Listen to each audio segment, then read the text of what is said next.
All right, so I think the stream thinking about things ready to go though. So hello everybody, Mega ZardX here, back at it again to give y'all another very exciting podcast episode. That being my ZardCast episode 104. Now, my goodness, some stuff has happened these past, gosh, I can't even say couple of weeks because we took off in when the last episode should have been. So it's really been like 4 weeks since we last did a podcast, almost like a whole entire month though. But my goodness, though, yeah, we got a lot of stuff to kind of go back over, recap. I was going through all of my show notes, and I was like, there was so much stuff. I had to cut some things out just to kind of keep the most important meat and potatoes up on this thing, though. So, yeah, we got a whole bunch to talk about in the span of 2 hours, so we might as well get the show going, though. But before we do, Steven, how's it going, man? Is going pretty good. I'm hanging out, been playing some games recently. We have actual games coming out now. It was kind of like the last 2 months. I really haven't been playing much besides Fortnite. Hey, man, you know, we're almost about to turn that corner because yeah, we're going to talk about Doom: The Dark Ages and Fantasy Life I, which kind of been keeping us, us couple of dudes busy. And I think we're about to turn that corner, rolling into June with the Switch 2 dropping. Then you have Summer Game Fest and stuff, and who knows how many announcements they're going to have up in there. So, yeah, we're about to get into our little peak busy season, though. So, things should be definitely picking up here fairly soon, though. And then before we get the actual show going here, though, I do have to say, I've been a little bit lighter on content on the channel here as of late. I've been taking a little bit of a break, but it's also because I managed to get myself a brand new, shiny new PC. So hey, this is the first video production thing I'm doing with this thing. I hadn't even recorded any videos yet with this thing yet though, but everything should be buttery smooth from everything I'm seeing. And if there is any hiccups though, I'll try to catch it on the fly though. But so far so good, and I'm loving the neon lights up on this thing. I can see why Steven, you along with a few of my other buddies, been trying to push this PC thing though. But the time finally struck at the right time, and hey, we're on and popping now. I love this thing. Now, listen, I don't care about the neon lights personally, but I do think they're kind of cool for the keyboard. I don't understand having it inside of the computer, but hey, it's really dependent on the person. I think it's on the setup, depending on where you have it at.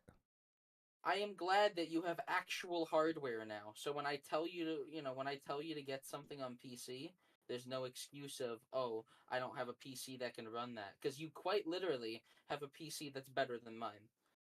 Yeah, no. For those that might be wondering, yeah, the graphics card on this thing, it's a Nvidia 5080 series though, and I know whichever one you have, Steven, it's the high 40 end or something like that. 30, I Oh, think 30? 3070 Ti. Oh, I have 3070 Ti. 3070 Okay. Ti. Which, hey, it runs things competently. It can still play modern games, and that's all I care about. Yeah, as long as it still works for you, that's all that really matters though.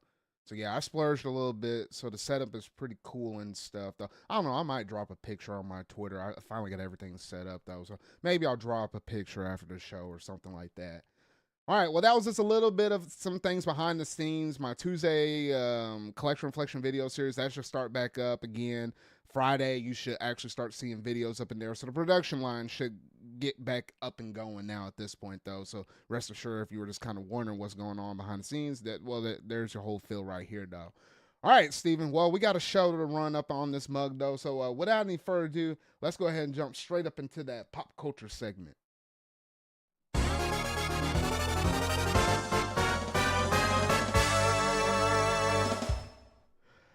Alrighty, so first up on the docket, we got to talk about some movie related stuff.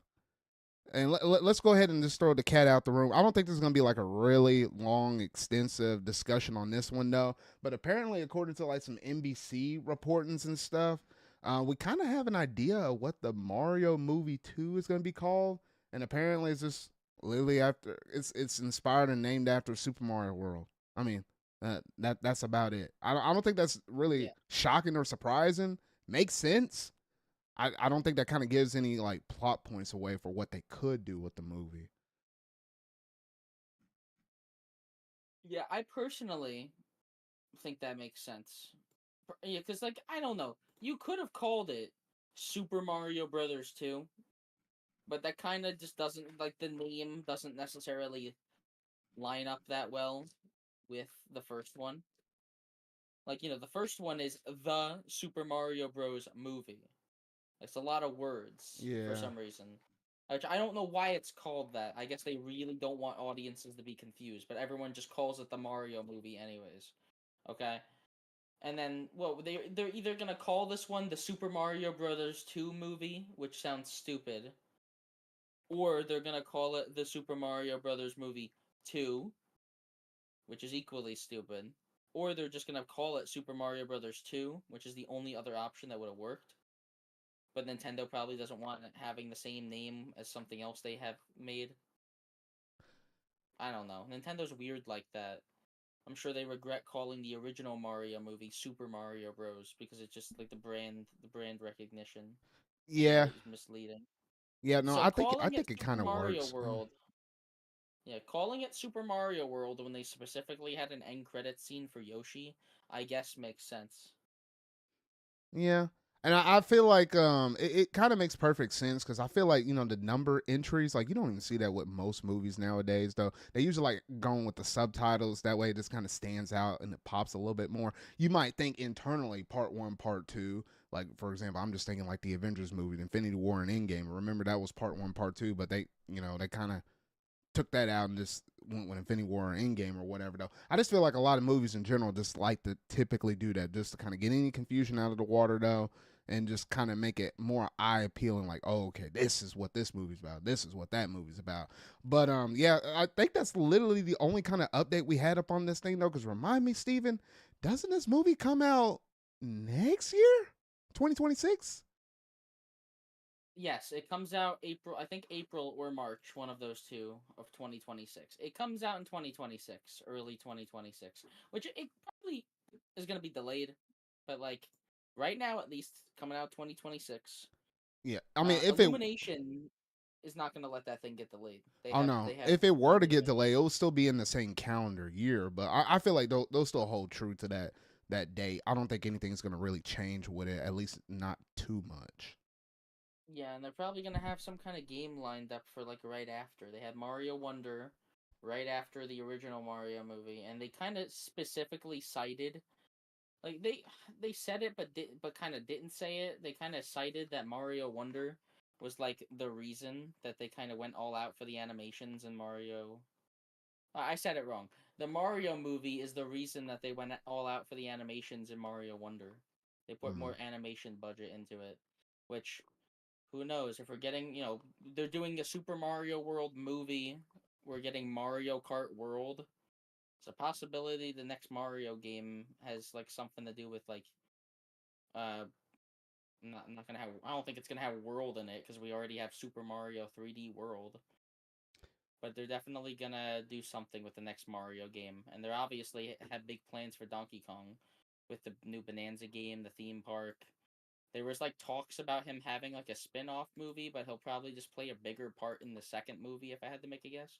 Yeah, I don't think they're gonna get And I'm too crazy excited. with it, but we should see a trailer at some point this year. It'll Yeah. probably be later in the fall, and then that's when we can kind of speculate and we'll kind of see at least some first good looks at this movie though. But I'm looking Yeah. forward to it regardless. I can't wait. I can't wait to see the casting. We're gonna get Aquafina as Yoshi, which is gonna be horrible. They've worked with him in the past, so I'm gonna say it. Danny DeVito as Wario. I Give think it to me. Wario and Waluigi they're gonna pop up. That's just I my want only War guess I coming want up in there. Wario and Waluigi. I want Wario and Waluigi to be like this Team Rocket esque duo where they're hired by Bowser to kidnap Yoshi, but they can't do it. They just keep failing or Yeah. something. I'm assuming Yoshi's gonna be important. For some reason, maybe he's extremely powerful or some bullshit. But there's Mm, no, I don't know. They showed Yoshi's in the movie, but like at the end there's like the Yoshi. It's kind of stupid, honestly. yeah. All I right. don't know.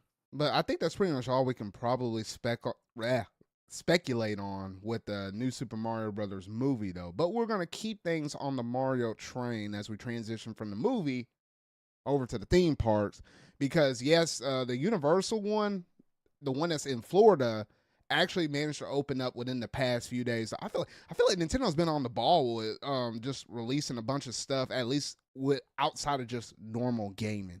Because we'll talk about one of the stores that they happen to open up in California a little later on in the show, though. But yeah, they finally managed to open up that theme park over there. And man, oh man, I really want to go to one of these things, though.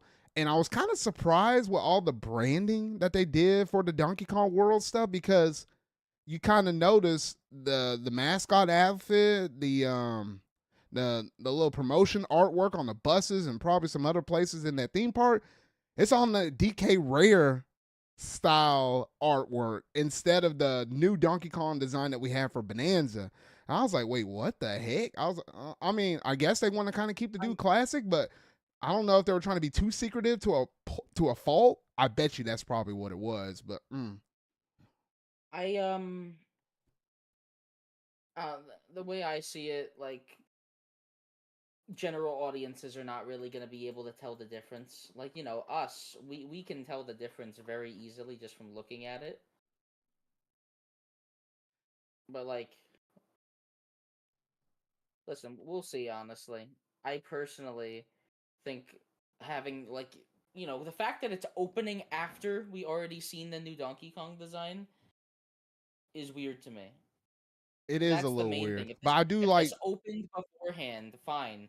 I don't know. Maybe they just, I think maybe this is to kind of obviously, keep it consistent leaked the new between like design. what the Japan one was already open before this. I think they were Yeah, just trying to keep a lot of stuff consistent right. between the parks.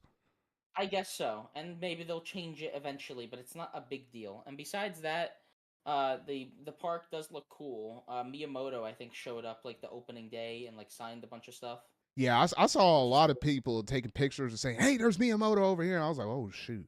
And I was like, "Wait, why is he over here in America?" And then it finally clicked. Like, yeah, they were opening up the theme park. So I was like, "Okay, that makes sense now." And where is this again? Florida, right? Yeah, in Florida, this will be the one Yeah, that like I will go to. I wouldn't be going to the one in California because the yeah. California one didn't have the Donkey Kong stuff. Feasibly, I could go to this one if I wanted to. If I don't go this year, maybe it'll be next year. I don't know. But I want to plan a trip there soon, at least to visit Maybe we both everything. maybe we both go, and then we could do the family switch thing while we're there. So Okay. we could share our virtual game cards or whatever. All right. We'll see on that. We'll see. Well, that sounds like a Maybe. good I idea. don't know. I'd have to do it next year though because I don't have any more vacation time. I got you. All right. Well, I think in terms of that, that's all the Mario news that we had in terms of like a pop culture style theme thing, though. But now let's go ahead and bounce it back over to the movie side of things, though, because I went to the theaters and watched a movie. I told myself I had to watch this, Steven. Yes, I'm referring to that Lilo and Stitch movie. Now, look, I know some of these Disney movies been getting some bad reps with the live action remakes and stuff like that. But mind you, I grew up with this Lilo and Stitch thing. I will argue and dare say him being Stitch, easily like one of my top favorite Disney character IPs, whatever you want to call him. I grew up on that mess. I remember when my grandma, oh shoot, way back, I might have been 5, 6, 7 years old or something like that. My grandma gave me like one of those like I guess it's like a toy, not necessarily a toy, but it wasn't necessarily a doll either. It was like actually, one of those like God, I guess we'll just call it a toy or whatever though. But it has like that Action material of an. figure. It's not an action figure either. It's kind of like a doll, but it has like like one of those things where you press the button and it makes the noises and stuff like that. But it has like the outfit and stuff. If you put it on him, it gets the 4 arms. But you take the outfit off, it has like the 2 arms or whatever though. I just remember having that thing for the longest time. I think I still have it in my Like closet because like it's a just a Build-A-Bear. I don't kinda know. ish. But this is way before the Build a Bear Yeah, times or yeah. whatever I'm though. I'm I'm confused by what you're I trying to will say. send you a I picture later. You'll know exactly what listen. I'm talking Let's about later though. let's just call it a toy. So, We'll yeah, say it doesn't toy for the matter. sake of It the doesn't argument matter what though. it was. I still Doesn't had that matter. thing up in my closet because I just hold it very close and dear. Something one of the first few things like my grandma ever gave me or whatever though. So that thing's still up in my closet somewhere though. But regardless, this is my boy right here. Like this is like the essence of me. Shoot, if I were to pick a Disney mascot instead of like my Charizard X, Stitch is the perfect thing. Like look, like his raw reactions, the way how he talks and stuff, he acts. That's just me Disney. personified. I would just say that just in general. Yeah, if I were to pick a I don't. Disney mascot for me personally, like how I picked Charizard from Pokemon. I think Stitch will be my go-to boy. I'm just saying. Listen, Disney would fucking smite you if you did that. Okay, so They just don't probably do would, that. and I will fight them back though too. But You would, regardless, you would, you would I try. know I Yeah. would try. I would try. I know I will fail though, but I say Uh, I'll try for my boy though. But I regardless guess though, oh, what were you about to if say? I was a Disney, if I was a Disney character, I would probably be. I'm just thinking of fat Disney characters. Wreck-It Ralph. Yeah, He's that not really seems about okay. like Not you. really. I guess so. I do like that movie a lot. I'd be Wreck-It Ralph, but I'm not gonna make my fuck. I'm not gonna make my profile picture and my whole personality right. Yeah.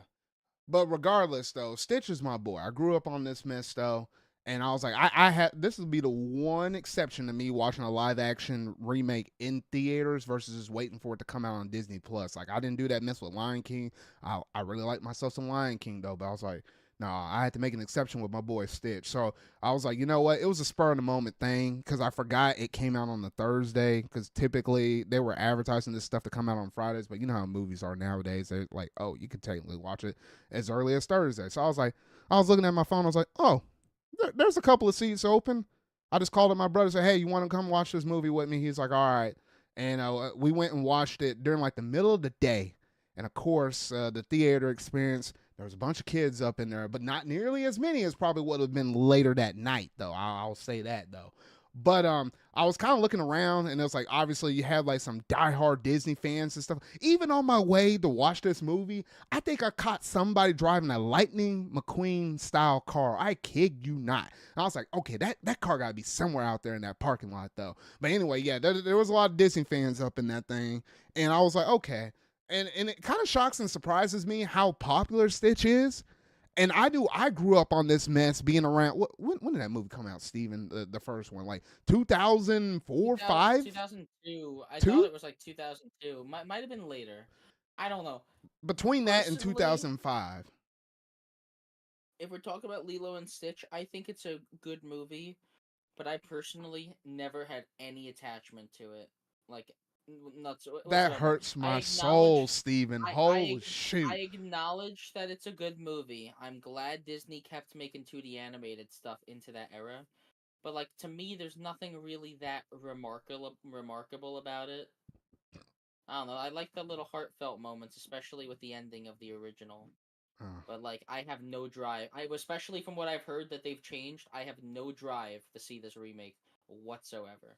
Yeah, I will say at least for those that remember the first movie in comparison comparing it to the live action one, I would say they keep a lot of the story beats pretty one to one. I would say a little bit more so than other past live action ones. Of course, yes, they do their little twists and turns here and there. And for those that like Gantu, the big bad villain, that was the one that you were thinking about, Steven, from the original one. The reason why he wasn't in this movie is because they tried him in CGI and it just didn't naturally kind of turn out. That's That's the reason why they took him out, and it basically made oh gosh, what's the dog? Pleakley Jumba. like It made Jumba a more antagonistic role in this movie than kind of what he was in the original. So that was like the general meat and potatoes though. But for the most part, it's like Lilo and Stitch from the 2002 era, but for modern day audiences. It's kind of way how I viewed this movie though. It still had its heartfelt moments. The CGI was pretty good with Stitch, all things considering. I was afraid they were gonna massacre my boy. I think Jumbo was the one that kind of turned out the roughest. And even that commander woman, the one that kind of, is like calling the shots and saying, hey, you got Pleakley, yeah. Jumbo, you got to go to Earth to go get Stitch or whatever, though. She was 1-to-1. And I think the voice actor for her is the same one as the original movie. I'm pretty sure. Because she sounded awfully Well, the same. I forgot what the name of maybe it's her, not like the name of the voice actor, though. But I'm pretty sure it is her. probably because it's only been 20 years. Most of the voice actors are probably still around. It's not like a Lion King situation where it was what I think 25 years. This is a little less than 20 years I think since Lilo and Stitch, which you can make the argument why did they even feel like they had to remake this? I don't know. Personally, the way like the fact that like I guess quote unquote 2D like I guess the consensus is that 2D animation is not time. People are trying to say that 2D animation is old and that oh you have to update it for the modern generation. I don't think so. I think people are just way too focused on things being realistic in live action. Oh, I I think can't it's more for relate. those I older can't relate if people it's not because real people. Well, yeah. yeah. For Younger some reason, generations, I there's feel like like this you'll stigma. watch it no matter what. It's the Y- older generation because Yeah, my mom's a prime example of this. She was like, if stuff is typically animated, she would not normally watch it. If it's something that's a live action or with or just like real people, it's just a regular old movie. She's more yeah. inclined to watch Casuals. those. Yeah, so it's the more casual audiences that will gravitate It's more so to this stuff than animated stuff, and that's the well reason why they've because been doing a lot of it. because there's always gonna be a stigma with that older generation that animation's only for kids or cartoons or this and that. They just call everything cartoons, Mm-hmm. which I don't know. People, I don't know why it's a bad thing for something to be a cartoon. I don't know where that fucking came from. Personally, it's just weird to me. Like with adults, and I've seen it myself. I don't know. That stigma will probably go away in like a couple years. Yeah, but regardless, Hopefully, though, I will say this: the movie I still found enjoyable. If you like yourself Lilo and Stitch, whether you watch the first movie, that second movie, or if you watched any of the TV shows, or you're someone like me who watched almost everything Lilo and Stitch possible, I'm just glad that he's back in the forefront. I've been loving all the little like commercial ads, like the McDonald's stuff, or like there was like a Hilton Inn one. I remember a Super Bowl commercial. Just seeing him do wreckage or carnage up in all of those different trailers and promotional stuff.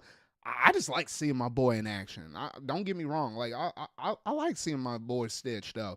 But yeah, overall, I thoroughly enjoyed it. It was a solid, I would say, out of 10, maybe an 8 out of 10 movie. It didn't do anything like crazy new. They did put some teases up in there for Stitch and his I can't say all of it. I'll leave it at that. But yeah, they did do some nods to other stuff that you've seen in the other shows up in there during one scene. I won't give it away well, for those that hadn't seen the movie though. But yeah, knowing Disney, they'll definitely do it because they want money, and if they've been putting a lot of money into marketing this goddamn movie, so if they don't make their money back, I'm gonna be surprised oh because no I've no no no, seen mostly. this movie already made more movie made more money than the original movie did back in its time. So I mean, like, Jesus. yeah. And I don't know I why, but I looked up some of the marketing stuff that Stitch, or not marketing, like not retail, gosh dang, merchandising sales that the Lilo and Stitch series has done, and somehow it makes a ton of money given the fact that it really hadn't had anything new until this movie came back out. So it kind of surprises me. But no, I think Disney, they're going to run off with this mess though. And I'm like, hey, the more Stitch content I can get, the better I feel. Just in general, though. I'm just going to say it, though. I can't say the rest about all these other live action remakes, though, but this is my boy right here. This is my boy. All right. Was there I anything else you want to say, Steven? Because that's all I got to say on this movie. Solid 8 out of 10 movie. I was just gonna say that I personally just think it looks really underwhelming, and Disney's just gonna. What is Disney even gonna remake next? They're doing live action Moana, which is I dumb. heard whatever was next was kind of in some trouble, and they kind of took some stuff back for. I can't remember what the next thing Good. was. I don't know. Like, just make animated movies again. Those movies are so well beloved for a reason. No one would care. Like, no one would care about Lilo and Stitch if there wasn't an original that people liked.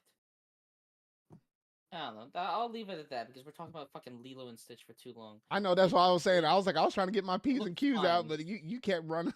Oh, goodness. All Yeah. right. Well, trust me, some of these other ones will be shorter. All righty then. Well, that's going to be it in terms of just our overall general pop culture stuff, though. But now we got to talk about a few things. So let's go ahead and jump on over to what's in the Marvel news here.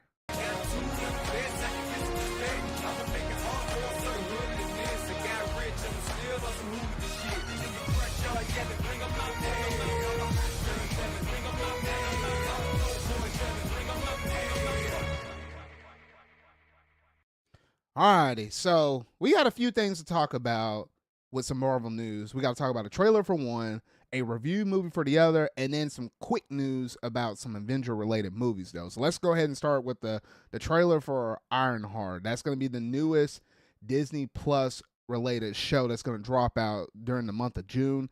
Even its first premiere, it's going to debut with 3 episodes right at the kickstart of this thing, though. And while I was watching that trailer, I was genuinely excited. I was like, hey, I got some representation. I'm just gonna say that. And then on top of that, it's going back to, someone getting back in the iron suit. I don't care who it is. I still miss my boy Iron Man. So I was like, this was kind of speaking to me from two different angles. I ain't gonna lie, Steven, though. But of course, the internet being the internet, and I know this is like a vocal minority of people out here that was gonna say this thing though, but they were trying to bury this woman in this trailer before the show could even come out. I was like, hold a gosh dang second, y'all. Y'all might be saying this for craps and giggles though, but y'all were taking it a little bit too far though. And of course, with her being a female lead and also being a black person at that, you can only imagine what some people are gonna say with like a little bit of a face, a mask going onto the internet. And I will leave it at that. I was like, what Well, the yeah, freak? I don't really like getting into all that stuff, but it's like, listen, the way I see it, like nowadays, especially nowadays in media, saying representation, oh, I finally got some representation. I will personally say that's stupid. I'm not trying to be mean, but like I don't know, like everything, literally everything nowadays is trying to grab your representation. Oh, look, we did representation of this group. Give us money. Like I don't know. Personally, like for example, I really like Spider-Man Into the Spider-Verse. Not because Miles is good representation for me, because I just think it's a good movie. I think some of these movies they focus way too much on being relatable and representing people than actually being good. Which that's my main problem with Ironheart. Not that like the actor is this or that. Like no one should be attacking the actor. She's just doing her job and all. Yeah. But like I just personally don't think she's an interesting character and I don't really like her a lot as a character. I don't really have the drive personally to watch like basically a Mary Sue on screen for like an entire show. I don't know. Now let And me let me now let me stop you right there for just a split moment, Steven, though, because yeah. I know because for a lot of people, your character introduction for her being Riri, she was introduced back in the Black Panther 2 movie, being Wakanda Forever. That's how we first kind of got her introduction up in there. And while, yes, she was in there, she didn't play a major role in that movie, though. You only got to see like a small snippet of her up in there. It's kind of like how you got your introduction to your Black Widow in Iron Man 2. Same kind of effect. Where it's like, yeah, she was in there. Obviously, she played a little bit of a bigger role up in that movie, though. But regardless, it kind of had like the same kind of mantra though. So I can't fully say whether or not you're really gonna love the character or gonna hate it though. But there's some aspects about her that I kind of like. Her, street smarts a little bit though. The way how she can kind of get around some technology and stuff. And obviously, for those that don't know, yeah, she literally is a black woman in the comments though. So for those that don't or want to slander her for Yeah. that, I mean that's just her character. So Okay. for those, not you, Steven, but for the other people out there Oh though. yes. But yeah. That's Anyone just her. anyone complaining about the identity of a fictional character, whether that be race, this or that, is fucking stupid. Okay, that's my take. I know hot takes only on the ZardCast, but like I don't know if a character's bad, it's probably gonna be because of their character traits. Like I'm pretty sure anyone that already doesn't want to see Ironheart is not gonna watch it. Like they shouldn't try to focus on a specific audience and pander to a specific audience because those people, those stupid ass people, are not gonna watch this anyways. Yeah. So the show comes I out don't know. on June the It looks 24th. fine.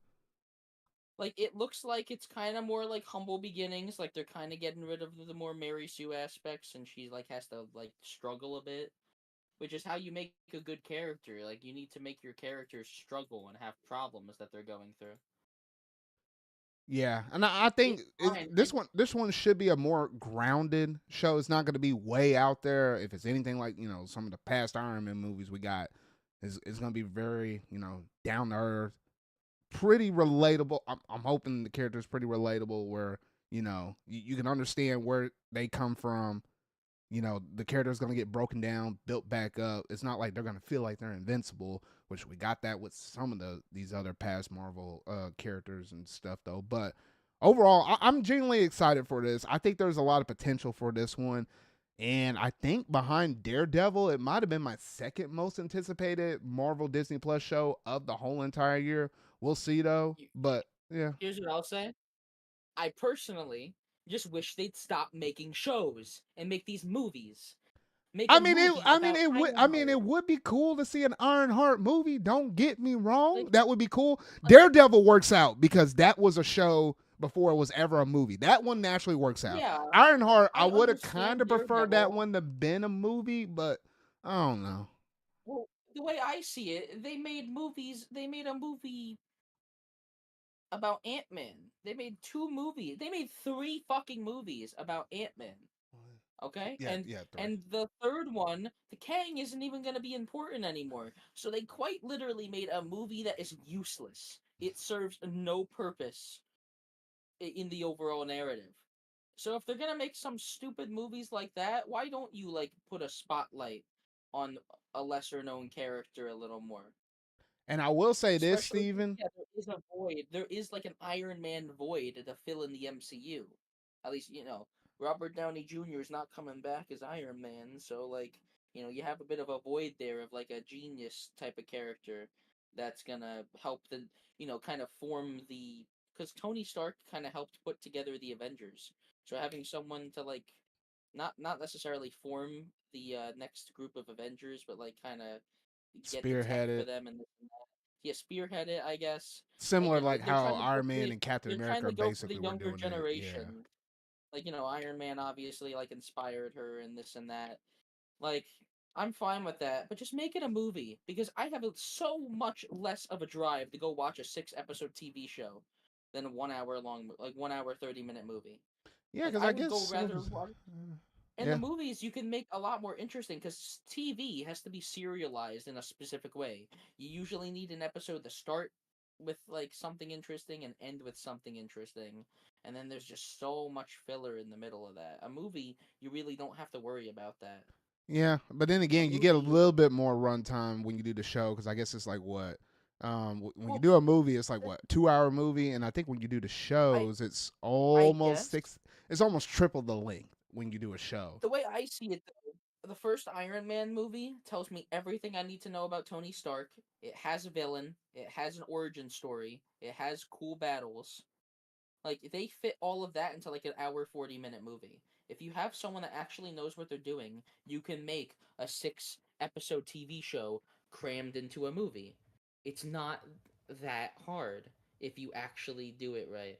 So I know I'm going on a bit of a tangent here, but that's my main problem with Ironheart is that they said recently, oh, we're gonna go for more quality over quantity, but like they're still doing these damn shows. But I will say this though, and this is probably like the last thing we'll say on this before we go into Yeah, the review. They did say moving forward, it's going to be about 1 to 2 Disney Plus shows and it'll be about 2 to 3 regular Marvel movies per year. It's just we got to the point now where they had so much in production, they just got to get it out the window. Hence, this is a wild year where we're almost having something Marvel related dropping out every single month, whether it be a Disney Plus show or an actual movie. This is the reason why this seems like we're getting so many though, because we had the Spider-Man thing in January. We just came off the heels of the Daredevil series, and now we're looking at Ironheart, and we're supposed to also get like not another What If, but it's gosh, I'm trying to remember what the other show. Marvel Zombies, and then Marvel also Eyes of Zombies and Wakanda. Marvel Zombies, The Eyes of Wakanda, and there's one other There's just one, so Steven. But yeah, they like had a lot of stuff in production. They just got to get it out the door. Something yeah. that comes out in November or What December. the only one I give a pass is What If because What If very clearly does not matter to the main MCU timeline. What If is supposed to be like spin-off bullshit. So I don't Wonder mind Man, What If. Wonder Man. That's what the thing is. Yeah, Oh, that's the last that one. show, I did think that show looked kind of interesting because it's like he's playing the character of Wonder Man, right? He's like an actor, and then I guess something happens to him, and then we'll find out in the show. Yeah, it has a little That's more what of I a picked up. mystery element, almost kind of like WandaVision ish. It's kind of like that like you know kind Yeah. of the premise of it, but you really don't know all of it. It's the kind of the So vibe I'm out getting of from that one. out of all of the MCU projects coming up, Fantastic Four and Wonder Man are probably the only ones I'm genuinely interested in. Mm-hmm. So we'll see. I think Wonder Man is the perfect thing because it's kind of Wonder Man just seems like a weird idea to do, but it seems kind of unique, which is what the MCU needs is like something kind of unique Yeah. and no more multiverse bullshit. Like save all the multiverse stuff for like the big name heroes and like the crazy bullshit. Well, I Like mean, anything else with the multiverse stuff is going to be probably saved for Doomsday and obviously Secret Wars. Like that. which you That's how should you have to do that. But yeah, like for example, in between, like right before Avengers: Infinity War, you had like a bit of a street level story with Ant-Man and the Wasp, and like Ant-Man and the Wasp isn't necessarily a great movie, but like it at least keeps things a little street level, and then but it still connects to the big movie even in a small way, yeah. which is what made the MCU satisfying up until Endgame. But that's just me. Like personally, I've just have problems with the MCU. But hey, do you have anything else to say on this? No, that was about it. I'm looking forward to the show, and I'll get my review whenever those first few episodes drop, though. But that's all I got to say at least right now, Yeah. though. So we'll leave it at that. All But right. yeah. So with that being Oh, out of the way, now we're gonna roll it on over to the Thunderbolts with the asterisk up on there. And that's all I'm gonna say about the title of this gosh dang stinking movie. If you know, you know. If you don't know, I don't know how you wouldn't know about the official name of the movie at this point though, because they could barely even wait a whole stinking weekend before they say what the actual thing is. And I was like, thanks Marvel. I was like, I know it's a whole marketing yeah. thing though, but like, gosh dang. Um, but besides that, Thunderbolts is pretty good. I can't believe I'm saying that. Thunderbolts is a pretty good movie, and I liked it. And I sat down in the theater, and I genuinely might go watch it again. Well, I'm not gonna watch it in the theater again, but I might actually watch like the digital copy when it comes out because I did like the movie and I thought it was fun. Yeah, and Like, it's a perfect example of what the MCU needs. I thoroughly enjoyed my experience with it as well because you saw it, I think, on opening weekend. It wasn't until like the weekend after that, a week later, then that's when I decided to go ahead and see it though. But Yeah, it was a good movie. I don't know why my theater experience was kind of a little whack. I drank a lot of my soda, and I kid you not, I went out. I got up. I used the restroom right before the movie started, and it had like Yelena saying something to herself, a little monologue to herself or whatever. Though, 15 minutes later, I had to get up and use the bathroom again, and then another 20 minutes later, I had to get up and use it a third time. I was like, "Oh shoot!" I never had to get up yeah. to use the bathroom that much during the movie, I though. But outside of I that, had it was good. yeah, I had to go to the bathroom once, and it was like when Bucky kind of shows up, which that's not a spoiler that Bucky's in the movie, but like when he kind of is with the other Thunderbolts, when he meets up with the other Thunderbolts, is when I had to go to the bathroom. But my brother went to go see it with me. He filled me in. I gotcha. No, yeah, it's always good to have a wingman, which I didn't have one for that one. I was soloing in that because I was like the rest of the family was out doing stuff, and I was like I got to go see this. I got to go see this movie. A lot of people are saying this mess is good. I got to see why. But overall, I feel like they did the band of characters quite well because you would think this is like a very hodgepodge mix. Like you have Yelena, you have over here Bucky, you had the Red Guardian, you had the fake Cap. Fake Cap is like literally one of my least favorite out of this whole entire group. And then you have He's Ghost over really here, good in this. huh? I think John Walker is one of the most compelling characters in I this mean, movie, just because. he has a very distinct vibe about him. Yeah. But I don't know. I just don't like his personality at least too much though. But I mean, he's unique. I will say that. Well, I think it's kind of interesting. It's like a kind of weird turn on Steve Rogers, where Steve Rogers was a kind man, and that's why he was chosen. Well, John Walker is kind of an asshole, I and mean, the it's dude all had. I about know the him. dude had family issues. I won't go too much further up Well, into yeah. that though. But he looked like he was like instead of like shaking your hand to greet you, he would just straight up slap you, and that would be his Well, that's greeting. well, that's what I'm saying. He's like an asshole, but like he's on the path to being like regarded as a hero again. So he's like on a path to redemption, which I think is interesting for like the Captain America archetype that they're doing. Besides that, there are some other characters in this movie. You know, you have like the main couple. You have Taskmaster is in this movie. Oh goody, I love myself some MCU fucking Taskmaster. Amazing. I'm sorry, y'all. I gotta get out a good laugh on that one though. Holy shoot. I told you, Steven, about what I thought about Taskmaster once I was done with the movie and that had sat and marinated for 2 to 3 days though. I was like, dang, they Yeah, really did that. But anyway, I'll leave it at that. If you know, you know. You're probably kind of getting and around where I'm beating around the bush on that. there are two characters in particular that really made me love the movie. Yelena is really good. She's like probably the only character that gets like a full arc. She starts the movie and is kind of the main character of the movie. And then also Bob. That's all I'll say. No, spoilers aside, he is Bob. He is a little quirky. I love him. Bob is great. Okay, okay. I didn't think Ghost would be nearly as good in this movie as what I thought she would. I think between her bouncing off of Yelena, they made a pretty good duo. I ain't gonna Yeah. lie though, She and I was like, what they were pulling Ghost from Ant-Man and the Wasp. Not yeah, Ant-Man and the well, Wasp. I was about to say yeah, Quantumania, not Quantumanium, she but yeah, was it's been a while since we've severely seen her. underutilized. Yeah, Yeah, she was severely underutilized in that movie, so I have no problem with them bringing her back. This is kind of Marvel's equivalent of like Suicide Squad, I guess. essentially, yes, it's their But answer like to it. this is at least this movie is better than the old Suicide Squad movie we got. I don't this is the new Suicide Squad movie, which is really good, and then this movie's also really good. So I'm kind of growing an attachment for like this band of misfits like archetype that they've been going for recently with some of these. And you also have Red Guardian, who's like I guess Red Guardian's supposed to be the comic relief, but I think he does a good job at I mean, the whole playing group the is comic comic relief relief, while but he still having spearheads the serious whole moments. thing. Yeah, Well, he's like the heart of the team. yeah. Like he just wants to be in action again and be a hero again. He's like the main one that is like, hey, we gotta be a hero. We gotta do this. Mm-hmm. Yelena basically doesn't care. John Walker is just along for the He out for ride. blood. I'm sorry. He out for Yeah, blood. He don't care. He don't care if he has a step over you. He out for blood. but yeah, And like then I Bucky guess just trying to I'm keep the whole talking. team straight, kind of like how Yelena is too. But yeah, Yeah, and I'm talking about the characters a lot because this movie basically is all about the characters. The main struggle of the movie is a character focused and emotional struggle more than anything. But like it's done in a better way.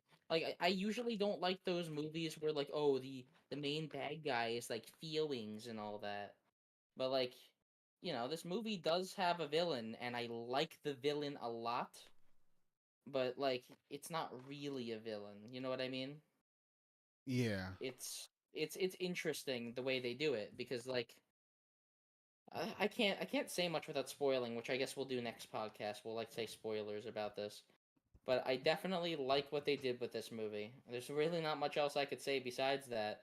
It's got a lot of stuff that I'm really excited to see come up in Doomsday because all of like the entire Thunderbolts cast has been confirmed for Doomsday.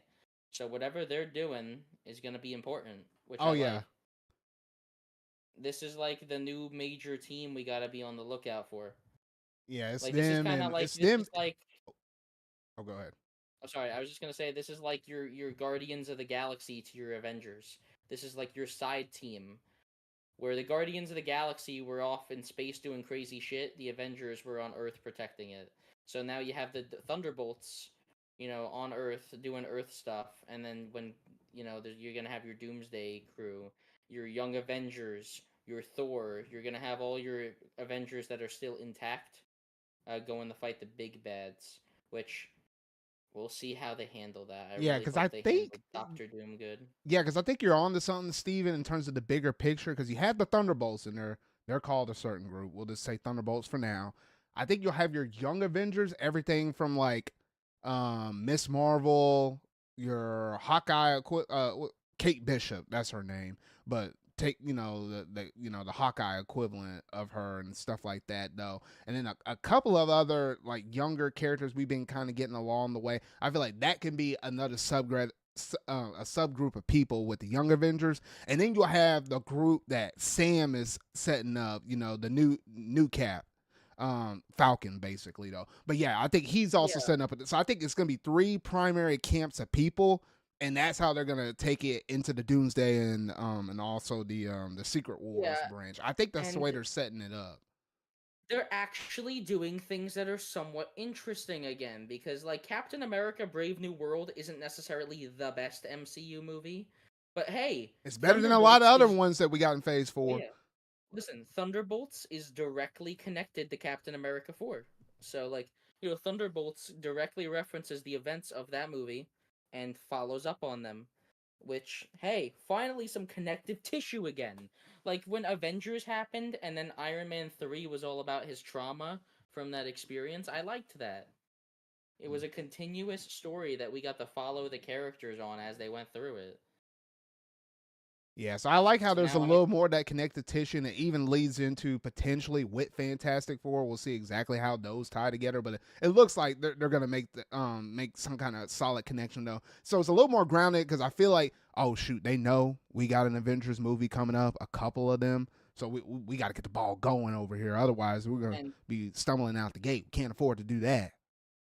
I still hold the opinion that Fantastic Four is the key. If Fantastic Four is not good, Doomsday can't work out because like you need Fantastic Four to be good if you want Doctor Doom to be good, and Doctor Doom needs to be good in order for people to care about these new movies. Yeah. Which speaking of Doomsday and Secret There we Wars, go. That's my little transition right there, baby. Because yeah, unfortunately, with those two Avenger movies with Doomsday and Secret Wars, they are gonna get slightly delayed. I think it's roughly about almost a 6 to 7 month delay. Basically, those movies were supposed to come out in May of 2026 and May of 2027, but now they basically shifted over a handful of months. So now they're gonna come out December of 2026 for Doomsday and December of 2027 for Secret Wars. They just need a little bit more I time just to kind of, work some stuff out.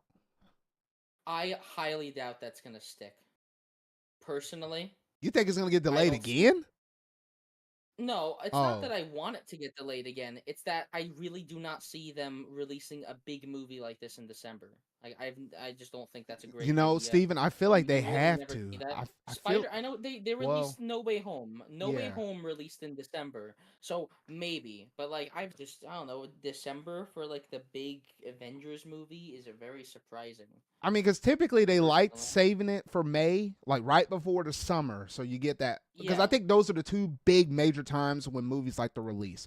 It's either May/June or into July for the summertime stretch, and then if you're or wanting like to go for a September, October. winter, it's like November or December, like right around the holiday season. Because you'll get people going in there just watching a Yeah. movie. Because my family has a tradition of typically going to the theaters to watch something around in the month of December. Because they're like, hey, we got extra time, people off work, so it just kind of naturally makes sense. So if you're not going to do an Avengers movie in May, the next best option will probably be up in June. If you ain't going to do sometime in the But summer, yeah, and or then the did I say June? I meant December. But yeah. Yeah. The other reason I think these are getting delayed is because, they basically did say, hey, we fucked up with Phase 4. We need to fix this. Which I think Fantastic Four is the first movie of Phase 6 or something. Oh, for Which, Phase Fit. Is it? or something. I don't know. There's a movie, whatever movie is coming up is going to be the first movie for Phase 6. I don't care. But the main thing is obviously that they need to get their act together. They need to schedule stuff, and they need to properly set up for Doomsday. Which I don't know what movies are coming out. Like, what's coming out after Fantastic Four? All right, so after yeah, and you're right. Fantastic Four, the first steps. That's the first movie considered a part of Phase 6. That comes out in July, and then you have to Mm-hmm. wait until July of next year in 2026 to have Spider-Man: Brave New Day. Before then, in Brand. December, that's when it'll be Avengers: Doomsday. So yeah, we're only gonna have two Marvel movies next year. It's gonna be That's Spider-Man and it's gonna be Avengers: Doomsday, and that's it. that's what I'm saying. They're probably gonna slot something in after Fantastic Four, I feel would be only right. Like after Fantastic Four, like beginning of 2026, before Spider Man. No, We'll see. I just we will already I don't know know. about that. You're We will have to know we're about that by now. That's it. I think I guess you're right. Either way, I definitely think we need, we should get something, just, or maybe they just do want to take their time, make it so MCU movies aren't coming out all the time they and so did say they overwhelming. only want to release 2 or 3 movies every year for MCU movies. That would be Hey, it. and I'm fine with that because as long as they're taking the time to make movies better, that's what matters. The movies are what people care to go see. People don't care about the TV shows, and even if they do care about the TV shows, they care about the movies a lot more.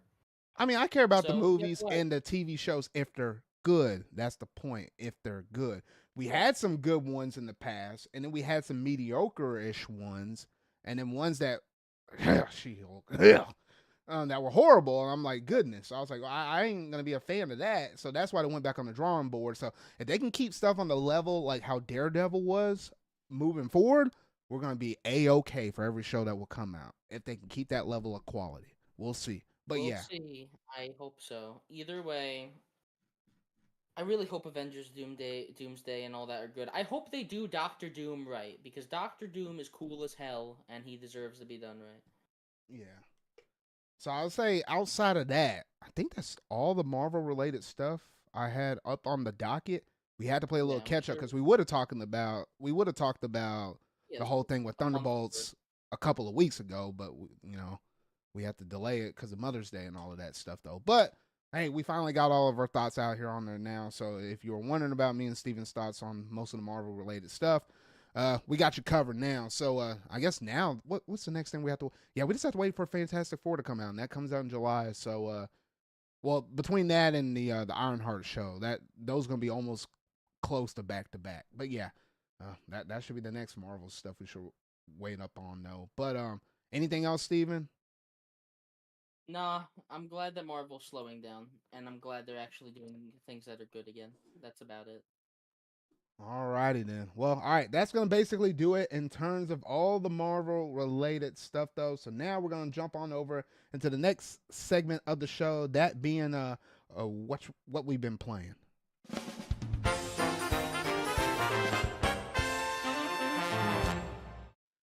All right, so I think there's been a couple of things, kind of like what Steven said earlier. I mean, we've been kind of in a little bit of a gaming. I've been in a really bad gaming funk ever since I managed to finish. Oh gosh, what was it?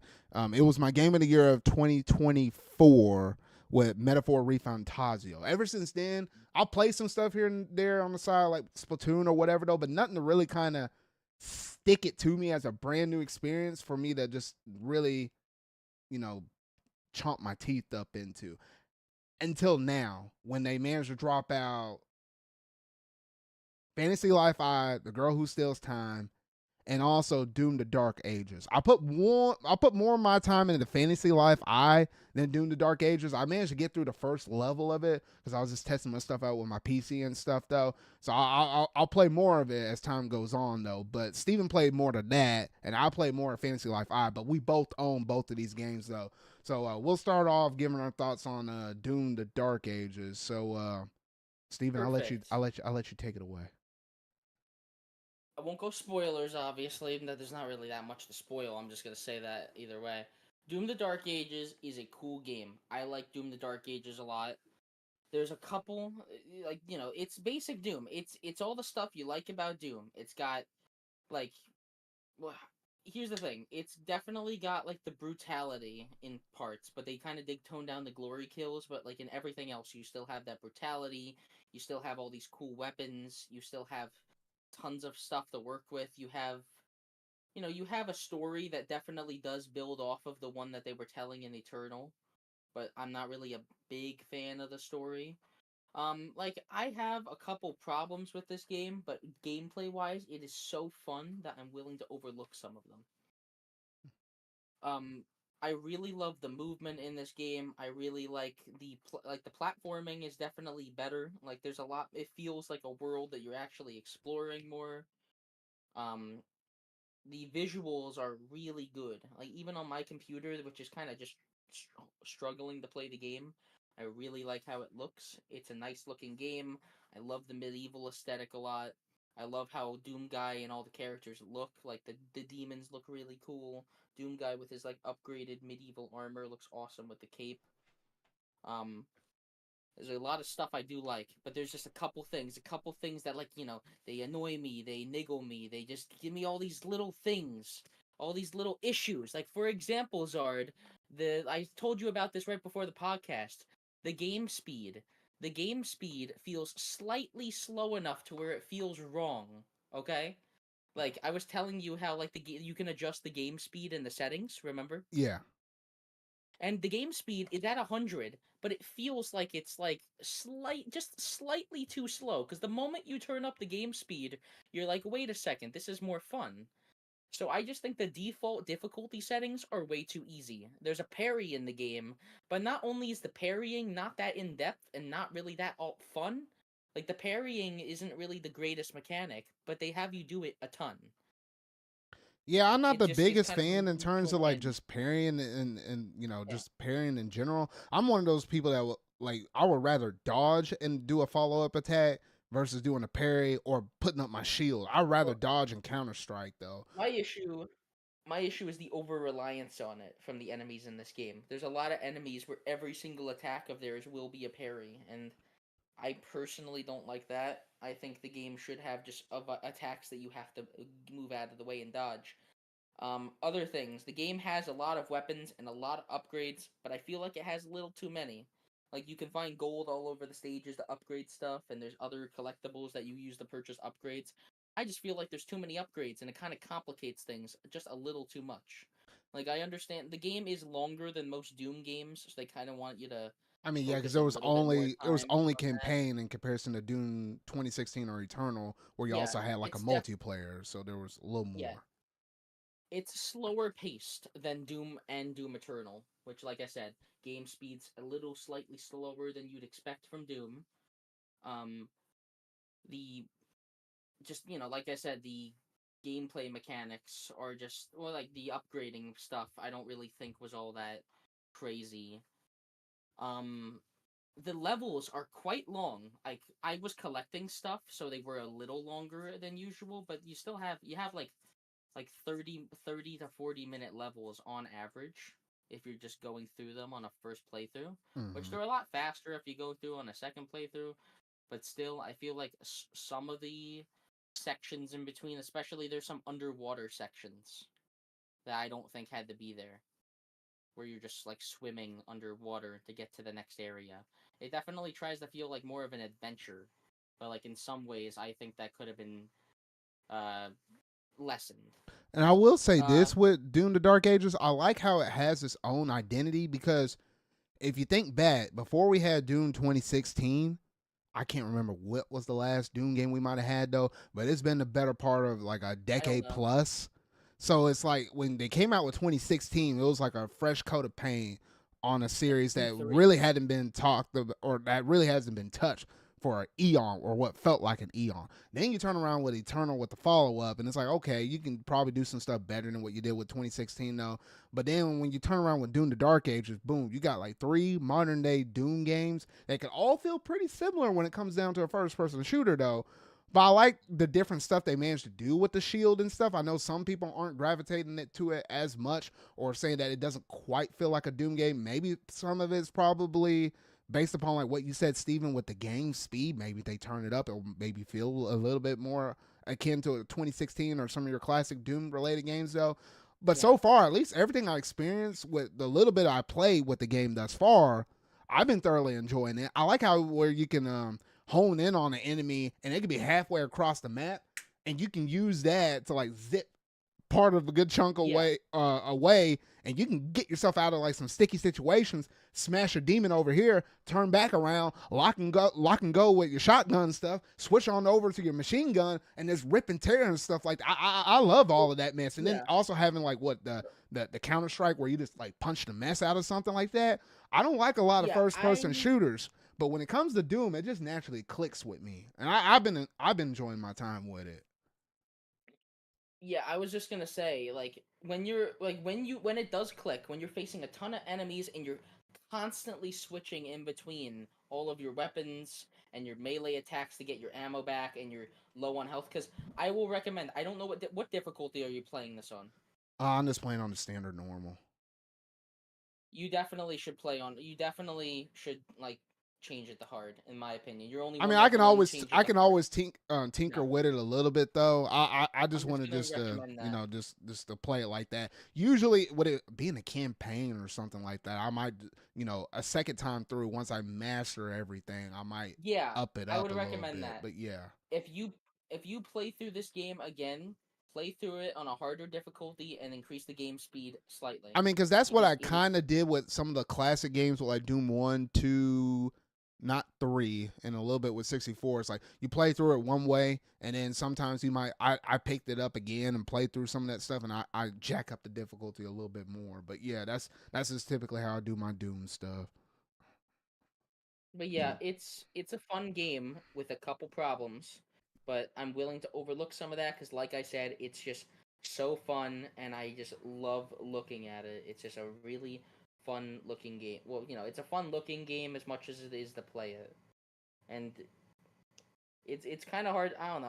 I'm rambling. It's mostly because I just beat it today, so I kind of have fresh thoughts on it that I can't really formulate that Yeah, easily. you can't go But yeah. just You can't go too deep up on it though. But I heard that there's some unique levels with some dragons and stuff like that. It's medieval. yeah, You like know that stuff is it gonna be has up in there.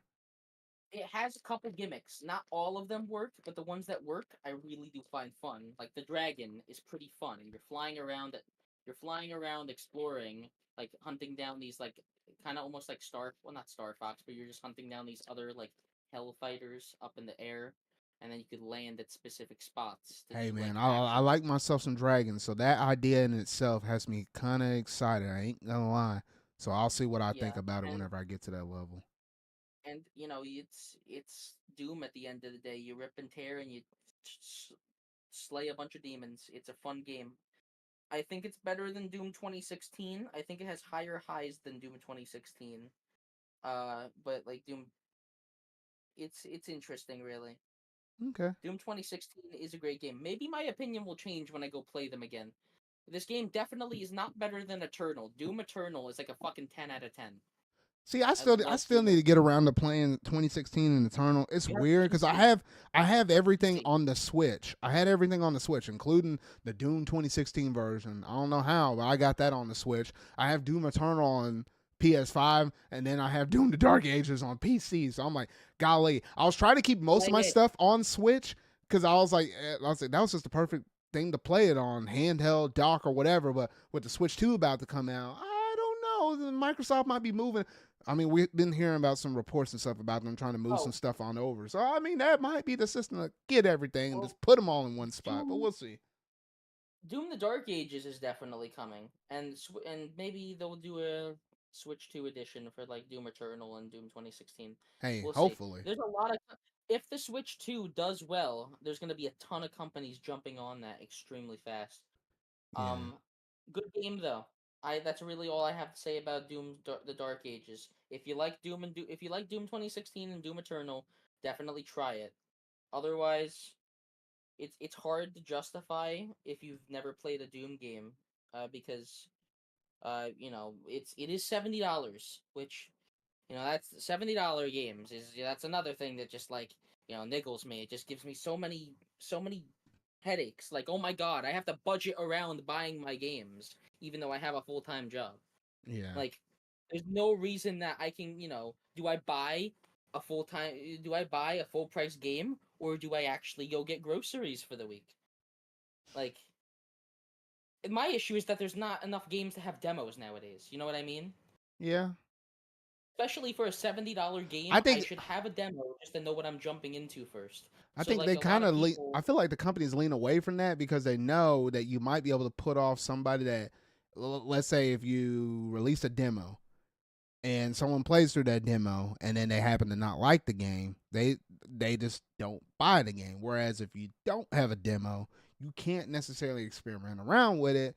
So you're gonna have to buy the game, and at that point, they already got your money. It's not like you're gonna get your money back per se, though.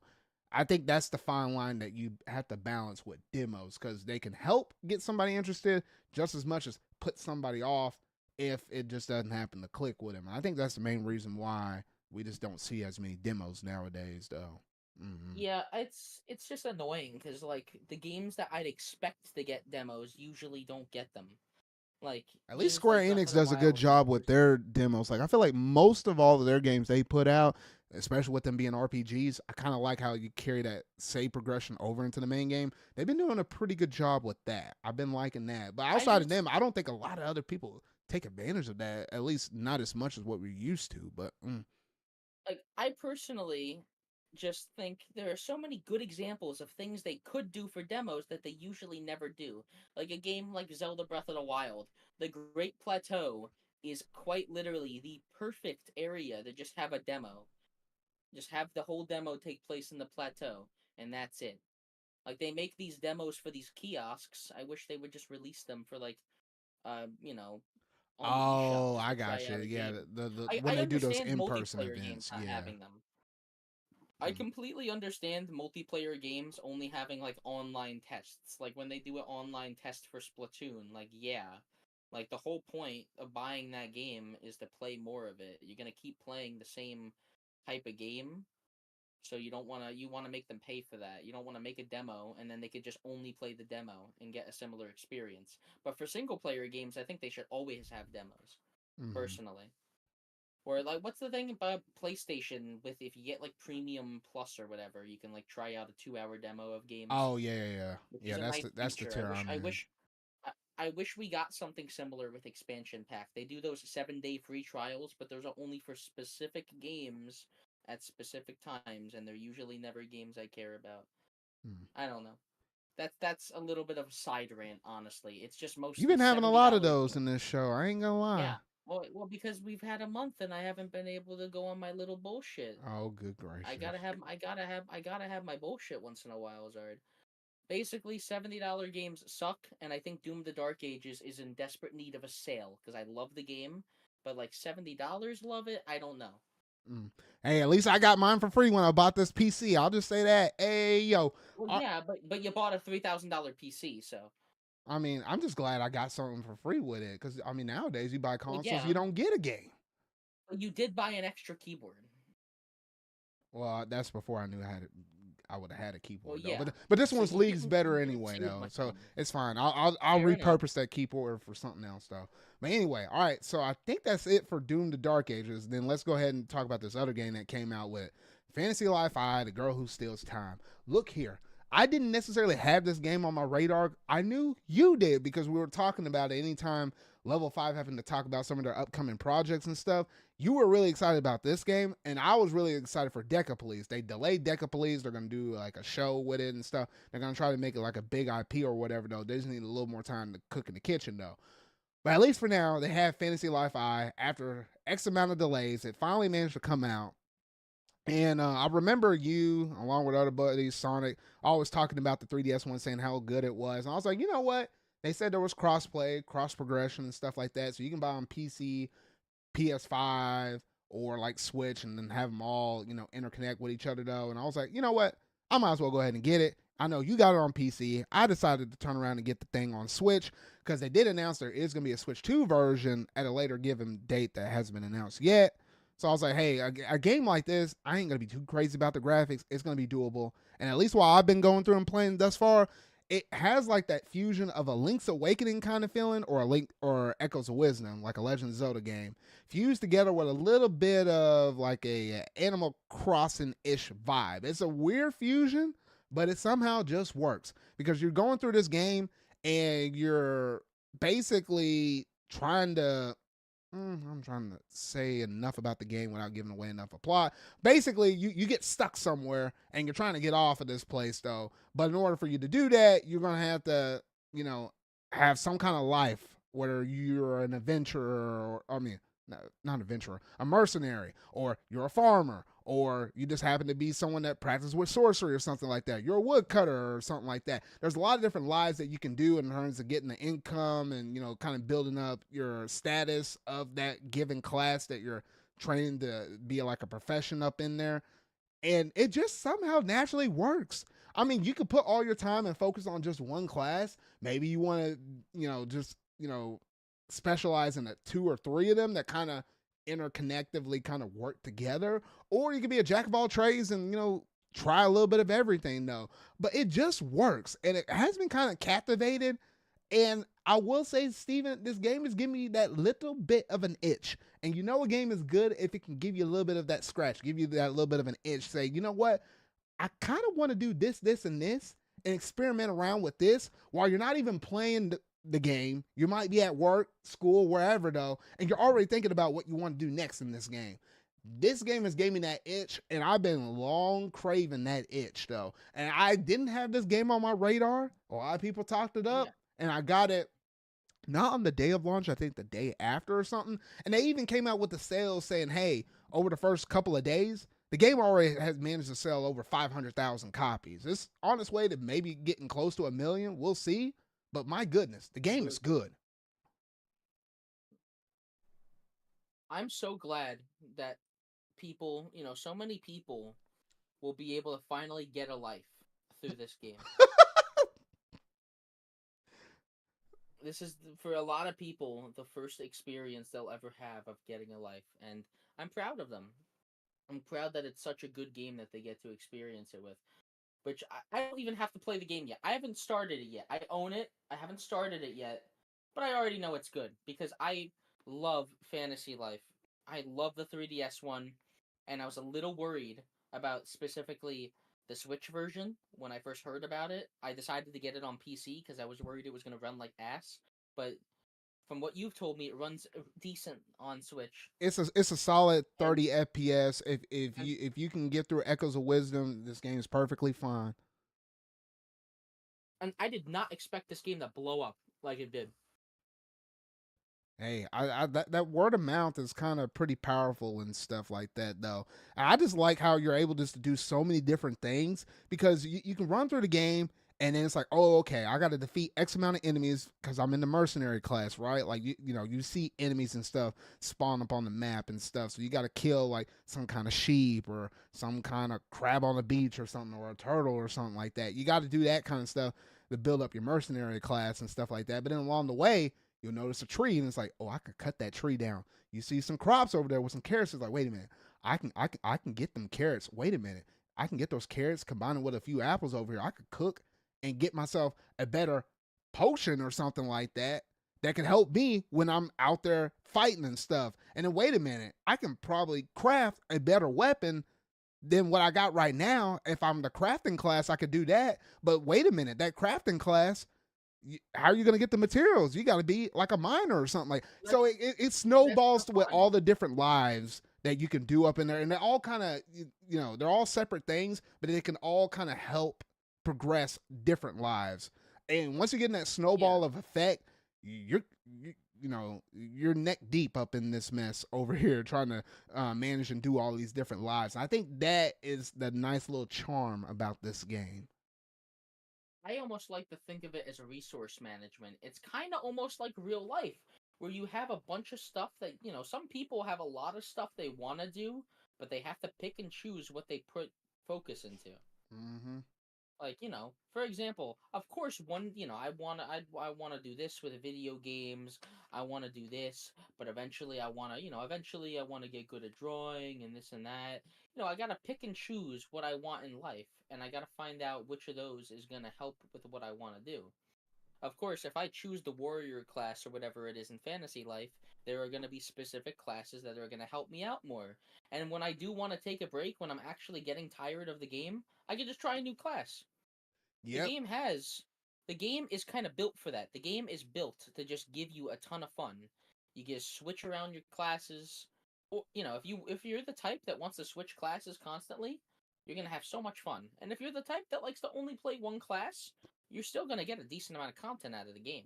Yep, and then you basically put it down. You can come back to it even after you beat the game. It's like, hey, what would it look like if I were just only to focus on just this one next class? So there's a lot of replayability up in this game. Even if you manage to beat the game, if you hadn't gone through any of the other lives, there's still a lot of stuff you can do. You haven't beaten it, right? No, I hadn't beaten it. No. I put about 5 hours up into the game at this point, roughly. I just wanted to check. Yeah, but there's main mission stuff, and then obviously you have side quests that are tied to each one of your classes. So you can get in a snowball effect of just doing all of the different classes, experimenting around with that, and knocking out side quests here and there that help build up, your class, because like you got to rank yourself up in a given class, whatever life you happen to choose. You can get really deep up into that and kind of notice, hey, I hadn't really progressed the main story that far. And that's kind of what I kind of caught myself up into. I ain't gonna lie though. So yeah, you're in for a good time if you like those kind of more laid back. It's not super serious though, but there's a lot of stuff you can do up in this thing though. So it kind of keeps you really busy though. So I've been thoroughly enjoying my time up in this, and it's been kind of hard to pull myself away from this and go back to play Doom: The Dark Ages. Two entirely different things. Kind of like when was it Doom Eternal and Animal Crossing both came out at the same time. Kind of same effect right here, though. I can see what people were going through back in COVID when that mess happened, though. But regardless, though, Yes, this is a great, amazing game. I can't recommend it enough. the thing I was worried about is that this game was gonna do terrible, and they were gonna give up on it, even if it was good. But it seems like a lot of people actually resonate with this, and all they needed to do was release it on more platforms, because I think it was 3DS exclusive back in the day. Yeah. Which, hey, I'm just glad that people like this game, and so many people can finally see why it was a fucking criminally underrated gem on 3DS. Yeah, I'm because gonna go I pick up think the I 3DS remember one when they Sonic get. talking about that 3DS one, but I was like, it never really stood out to me I'm the main enough to one. where I could even turn my head a little bit. With this one, Yeah, the way how Level 5's been talking about all their projects and stuff, it just kind of stood out a little bit more. I was like, okay, I'll keep my eye out on this one now. Rightfully yeah, so, though. This game's a gem of a game. I'll say that. And I yeah. think it's That technically it going to is. be the last Switch 1 game I'll buy on my system before the Switch 2 comes out.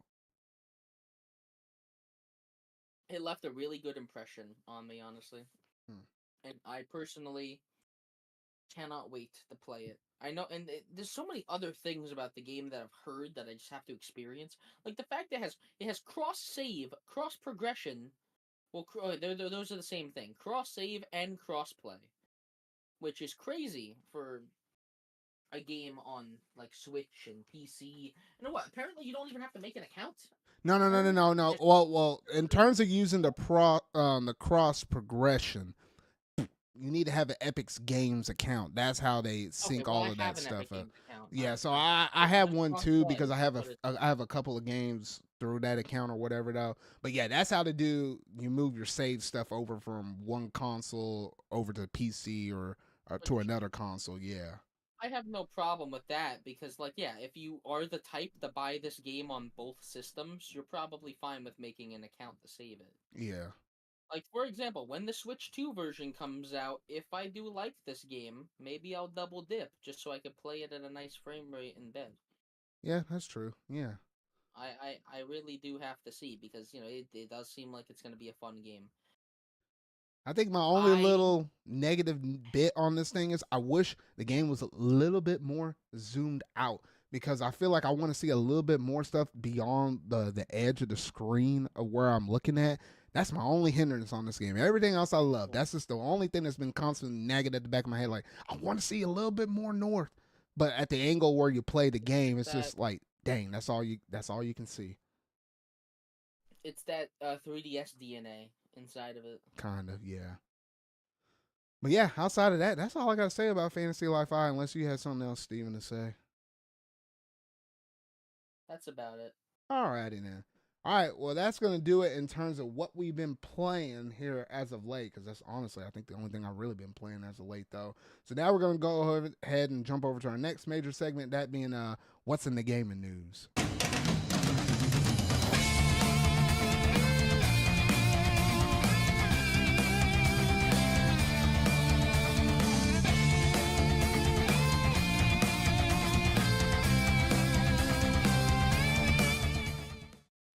All right, Steven. Well, we managed to get some new, updated news on GTA 6. And it might not be necessarily the news that everybody wanted to hear, though. But the game got delayed, Steven. No shocker, no surprise right there, though.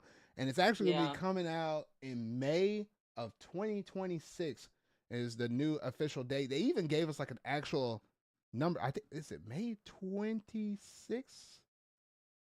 If I'm remembering right. Dang, I'm trying to dig up my yeah, little notes.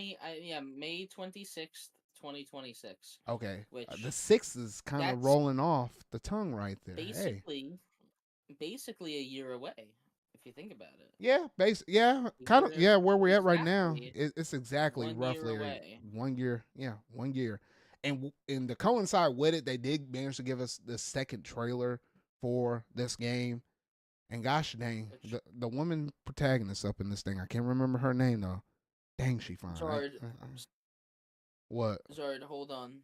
Well, I was just saying, hold on. Like,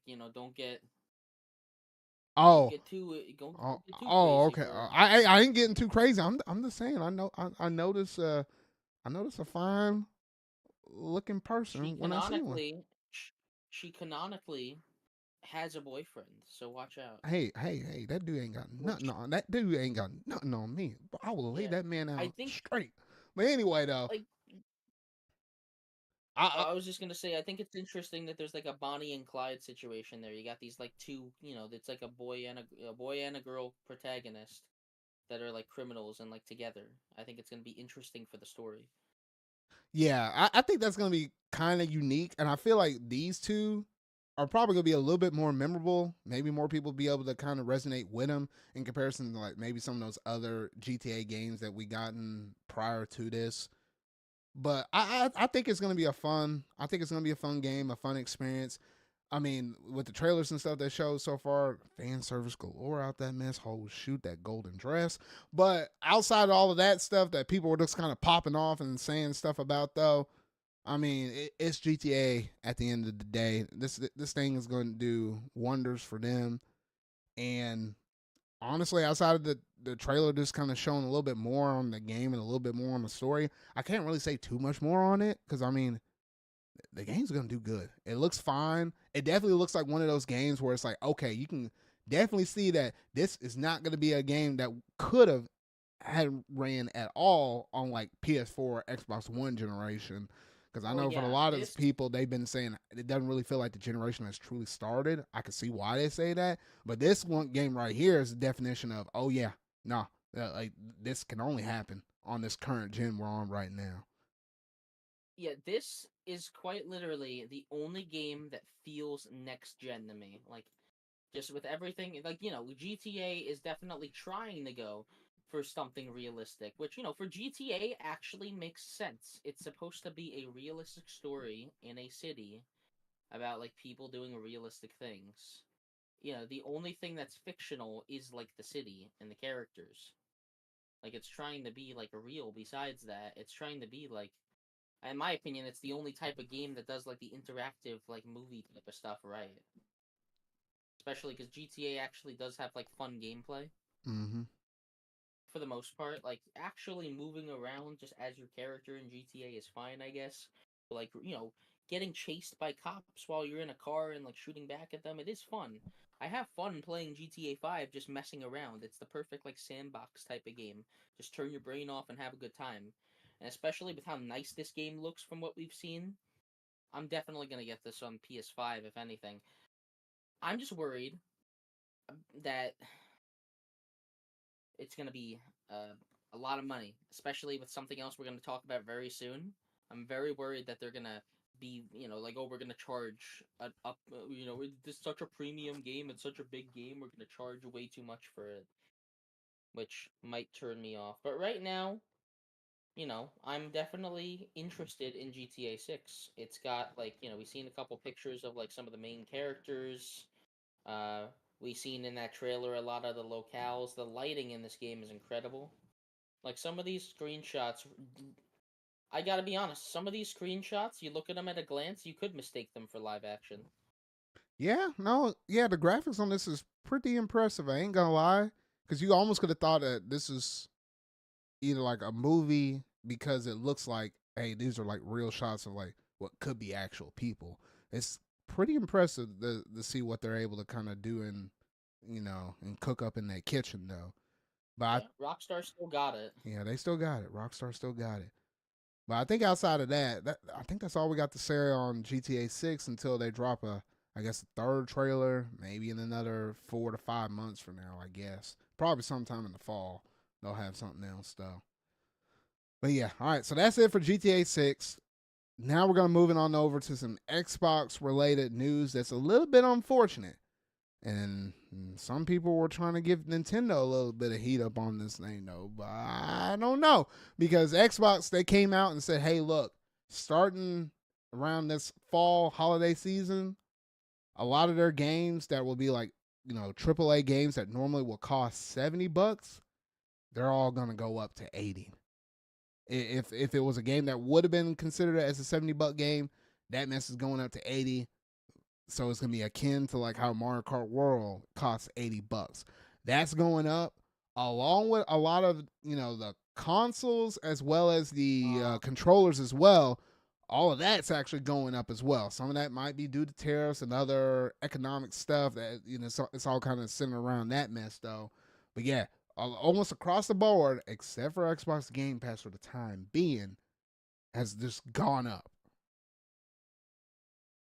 Those console prices are a lot more egregious than the games going up, in my opinion. Because it really depends on the game. There are some games, like some of those movie games that Xbox does, that are definitely not going to be worth 80. And I don't like the standard that this is pushing.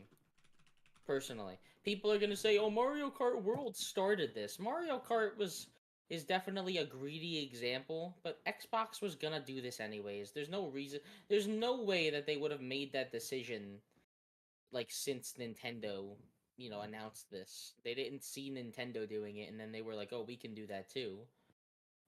It's just like the production costs of games are so inflated nowadays. Spider-Man 2 had a fucking $300 million budget, okay? They they quite literally need to sell these games for more money if they want to make as much money as they used to. It's all about greed at the end of the day. Mm-hmm. They could sell these games for 70 still and maybe lose out on a little bit of money and still make a profit, but no, every company wants a piece of that pie. The consoles on the other hand, yeah, I kind of understand why they would have to go up. But even then, like a Xbox Series X with a disc drive is now going to be $600. Yeah, and while you're on that note right there, let's just run through all of this stuff. How much stuff did this gone up? So that Yeah. Xbox Series S, that was like a 512 gigabyte one. Originally, it was $300. That's the one that we had on day one with the new console or with the new Yeah. generation and stuff. That went up from 300 to 380. Not terrible, but a markup of $80 is like dang. The Xbox Series S That's 1 TB version that was 350 got moved all the way up to 430. So, both of those Series S's that got marked up by an additional $80. When you look at the Series X digital version, that was 450. It was about $50 cheaper than the standard Series X originally. And that got marked up $100 to $550. And then the original Series X that was originally 500, like what you said a moment ago, Steven, that got moved up to $600. Now, if you wanted to have a Series X with 2 TB up in that mug, originally that was $600 though. That sucker is $730. That got marked up $130 more. That Series X 2 TB version is literally almost on the same playing field as that PS5 Pro, and the PS5 Pro runs games better than the Series X at that point. That's crazy. Listen, the way I see it, Zard, just fucking buy a PC. Mm. Just buy a fucking PC at this point. It's more money, but you're gonna get so much more use out of it. You can upgrade it. Like just so many people should just buy a fucking PC. If you're playing, I understand that the console is the easier option, but like I don't know. At this point, with how expensive it's getting for these consoles, like it just doesn't. Hey, some of It's these just so people annoying. want to, keep physical games, but in the terms of Xbox's case, a lot of people playing this mess on Game Pass anyway, digitally. They're not really buying physical games, so there really isn't too much to say on that argument of, getting a PC versus having an Xbox because you play most of your games digital anyway, though. So Yeah, it's I kind of know. a I different know. argument than if you were trying to bring that up with a PlayStation fan or something. But yeah, Yeah, yeah, the issue at the end of the day is just the fact that, like, it punishes people for waiting. Like, a lot of people might have waited to get an Xbox console because, oh, I'm either waiting on a sale or waiting on a specific bundle and this and that. And just punishing those people by having the prices go up is ridiculous. I don't know. There's a possibility that PlayStation is gonna see this and, like, actually in a couple months raise stuff. Like, this on the other hand, raising the console prices pushes the envelope way higher. Because, like, this isn't something they announced beforehand. It's effective immediately. mm-hmm, Like, yeah, these Xbox prices went up the day of them announcing this. I think it was May 1st or whatever it was. The day they announced this, they went up. If I go on Amazon right now and I search Xbox Series X, it's gonna show up for $600. yeah, and Let me that's see. Let me crazy let me because check that. back in my day, consoles actually went down in price over time. Now they're doing the opposite; they're going up. Yeah, So it's that like, well, that's shoot, the it's like you better get consoles sooner rather than later, and that yeah. kind of Even plays in the thought process of like, well, all these people getting the Switch 2s and stuff because it's like right now the console's 450, but if some of them tariffs and stuff happen to kick in or something, and, the boot happened to scratch the right person, it's just then hey, it could cost more down the road. So it's it's just just the kind of hype crazy. that makes things go up. All this hype around these things makes things go up way too high. I don't know. I personally am just really worried about the future of the gaming industry when all of these prices are going up because, Nintendo, they are definitely greedy. I'll admit that. They are definitely more greedy than some of the other companies when it just comes to basic money. Like, they make good games, yes, but they are definitely looking for the easiest way to make as much money as possible. Like, the entire Switch generation, we dealt with $60 Wii U ports, obviously. Like, yeah, they were almost justified with new content, but still. We went through the entire generation buying new $60 Wii U ports, and, we ate them up. So Nintendo's probably gonna jump on increasing prices as soon as all the hype die or all instead when all of the outrage dies down, because Nintendo is the one that brooded the worst of it. Nintendo announced Nintendo announced the $80 Mario Kart, and they announced, like, somewhat high prices before all these other companies started increasing.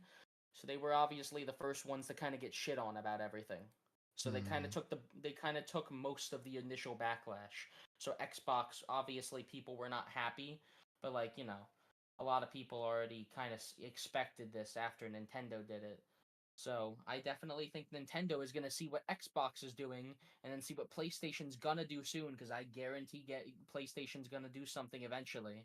The moment they seen those tariffs coming, they were also thinking about it. Yeah, I think Nintendo released a statement recently that they are, that the price of the Switch 2 could change depending on the situation. So if everything with tariffs actually does eventually go through, there's a chance Switch 2 might go up in price right after launch too, which is really annoying. yeah, it'll be annoying regardless of the fact though. But yeah, it's just a bit unfortunate just to kind of see all this stuff go up, whether it be the games, the consoles themselves.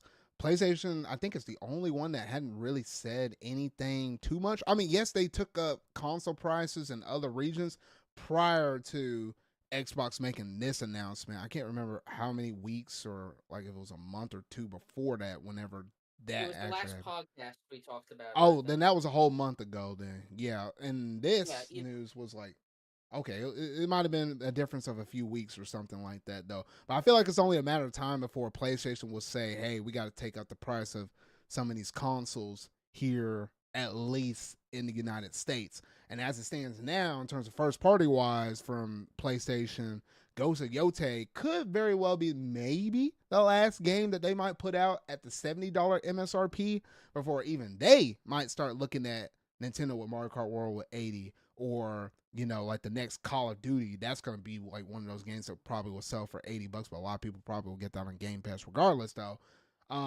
That might be the last game from Sony being $70 for Ghost of Yote before they'll probably start looking at maybe pricing some of their games at 80. So yeah, I don't know. starting to feel like this gaming hobby is almost turned into like an enthusiast market at this point It's a though. luxury, Luxury, yeah, enthusiast luxury kind of thing now. It's like, bruh. which it kind of started very niche. Gaming started niche, got more casual slash mainstream around 2020, and now all of the companies realized, wait a second, we could make we could make so much more money than we are, and then they did this. Which I feel like where it's gonna go. Eventually things will calm down and prices will go down, but that's only if people stop buying. If these prices go way too high and it actually affects sales, we'll see some real change. Hey, we might get that second wave of the gaming crash. I'm trying to tell y'all. I'm like, Well, it's definitely coming. not. It's coming. Definitely not from Nintendo. Nintendo has proved they're still gonna make. They're still gonna make first party high quality games, and they are definitely focused on keeping their Switch 1 library alive alongside their Switch 2 library, which is all that matters. Yeah. We'll see though. But if the gaming crash does happen, Xbox is falling first. Xbox has been on the decline for a while now, and it's only gonna get worse. Yeah, I feel like they should just go all third party at this point. Pull a Sega, just get out this race though. But somebody's got to get PlayStation run for the money though. So for that reason alone, they need to stay in it. But I don't know. We'll see at this point though. But I think that's it in terms of the reports on Xbox related stuff going up in price. The only other Xbox related news we had is we finally managed to get the release date for what will be the Xbox Game Showcase, and it's scheduled to come out on Sunday, June the 8th. And Steven, I'm over here looking at my calendar. I'm like, that is going to be a wild few days. This the kickstart off June because the Switch 2 comes out on the 5th, and then you turn around and have this showcase out on the 8th. That's gonna be one heck of a week right there. Like, oh shoot. But we'll probably give more thoughts on this in terms of like what we might be able to see from the show, in terms of like predictions and stuff. We'll leave all those discussions in the next episode because yeah, I think Isn't this ending like this is the last day of Summer Games Fest? This is happening on too. uh I had to pull up the dates of like what's officially Summer Game. I'm pulling this mess up right now. Summer Game Because Fest. this is on the 8th. Obviously, uh, June 5th is when the Switch launches, and you know, what was the thing I was gonna say? Oh yeah, the fact of the matter is, I'm gonna slip this in right here because it kind of makes sense to slip this in. There have been rumors that a Switch 2 Direct or like just a Nintendo Direct is happening first week of the Switch 2. Like Switch 2 launch week, people are saying we're gonna get a Nintendo Direct. That would Which, be crazy. I think that's the rumor. It's which either I that don't week think. or it's the week after. I think that's the rumor that's I been going I around. I personally think like the week of like around the 20th, around like 2 weeks after the Switch 2 launches. I think we're gonna get some kind of direct because they're definitely holding a lot back on DK Bonanza, so they kind of need to show more of DK Bonanza so they can do their like final marketing push for those last like couple weeks. Yeah, like that Dragon X Drive. That's a game slated for summer, but we don't have an actual release Yeah, date for that yet. Metroid Prime 4 And has no release MP4 date. doesn't have a release date either. But we saw quite a Yeah, bit of Treehouse footage we've for seen the that whole. one, where it seems like We they're just trying to figure out where to put it in the calendar. I think, but yeah yeah, we've seen the whole damn beginning of the game. yeah. So I'm like, Either okay, way, yeah. I'm looking at the That I calendar, Steven, and the Summer Game Fest, like that show that Jeff Keighley likes to do, that's on June the 6th on that Friday. That's literally the day after the console comes out. The Xbox's stuff is on the Sunday. And then yeah, and I think when they start off Summer Game Fest, they call it like that the whole week because people can go hands on with games and stuff like wherever Jeff Keighley does that like hands on thing or whatever for like the next upcoming week though. So yeah, between the yeah 5th, the 6th, the 8th, and I think there's gonna be other shows maybe from Capcom, maybe from Square Enix or something like that we're probably gonna get more news on by the time we have the next episode. It's gonna be a crazy 2 weeks. I'm glad I got off on some of those days, like on the Switch Tuesday. That one's gonna I'm gonna have that day off. I think I should have off on the Xbox showcase when that one comes out. So yeah, man, it's about to get spicy in these next few weeks though. But yeah, just keep it here. I'll keep it all on the loop though. But I think outside of that, I think that's all we got to say for now. We'll have a lot more predictions Yeah. in the upcoming episode. Unless Steven, you have one other thing to say. No, I was just gonna say I didn't realize what time it is. We can probably try to speed through these last couple topics if See, possible. Or yep, some. that's now you're recognizing. Now you're recognizing you and your tangents. I'm just saying now. Yeah. All right, well that's it for all the Xbox related stuff. Now the last little bit of this stuff is just all about Nintendo related topics though, because we did manage to get it was some odd a couple of weeks ago. We managed to get the firmware update for 20.0.0, and that was the one that added in the virtual game cards. The fact that now you can do game sharing or you know that would technically work with the Switch 2 once that's actually in our hands and stuff like that though. They rebranded the eShop stuff to where instead of it's the orange color, it's the red color now and stuff like that. Along with a couple of other things where it's like if you wanted to transfer over your Switch user profile stuff to a Switch 2, you can actually dump it in the cloud. Don't do that yet because the console ain't out yet though. But yeah, there's a lot of cool stuff in this update though. The major thing I think is those game key cards, which I did. Oh, what the heck? I accidentally did that. They did manage to actually. I managed to play around with that mess. It's actually pretty cool if you happen to be somebody that happens to have a lot of switches, or you happen to know somebody in person like me, my brother and stuff. I was able to put my account on his Switch. He put his account on mine. And then that way, I'm just able to pull up his whole library and I can just download it because this recognizes my Switch being his secondary Switch and his Switch being my secondary Switch or whatever. So it's cool for those that happen to know people in person. I just know for people like you, Steven, you don't mess around with your brother too much with his Switch. So this update didn't do a lot of crazy stuff for you. Yeah. I don't know. It's an okay update. But I think the biggest takeaway I guess you could take out of this is the fact that now all the UI on the Switch's home screen, it's very similar to the way how the Switch 2 will be. It's almost one to one outside of like what there's like a little oval bar that's around all those icons at the bottom There's versus the there's Switch some one that different doesn't. sounds. Yeah, and different sounds as well. It's not a big deal. I personally don't understand the need to make it so similar. Like when I open up my new console, I want it to feel different. Like PS4 and PS5 have they're very different menus. Which, hey, the PS4 has themes, but either way, PS5's menu is still pretty nice. Yeah.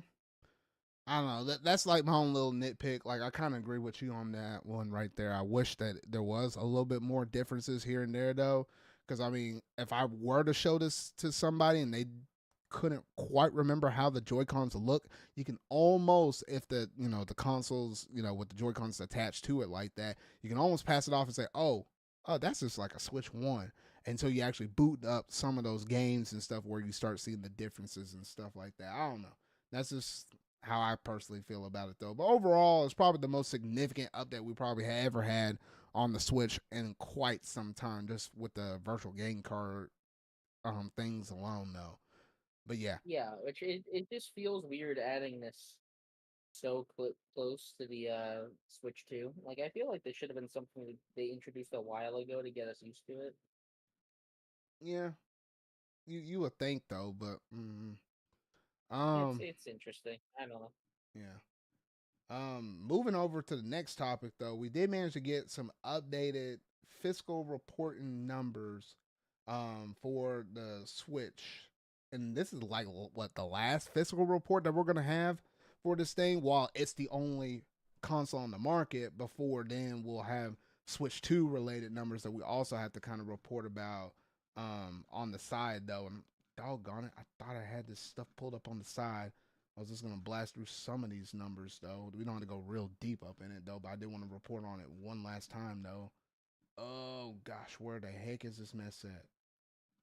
Dang it. Oh, here we go. All right. So in terms of the console sales though, the Switch is currently at 152.12 million units sold. So it crossed over to 150, which not a lot of consoles or systems have ever done. Remember, the DS, I think, is roughly at 154. Yeah, And before PlayStation managed to shift the goalpost over, the PS2 was originally at 155, and now it's at 160 because it could have beat the PS2, but now it's like, dang, does the Switch have enough up in it to sell an additional almost a little more, roughly 8 million units to surpass the PS2? I think there's still enough time up in the thing, and they hadn't even gave it a price cut.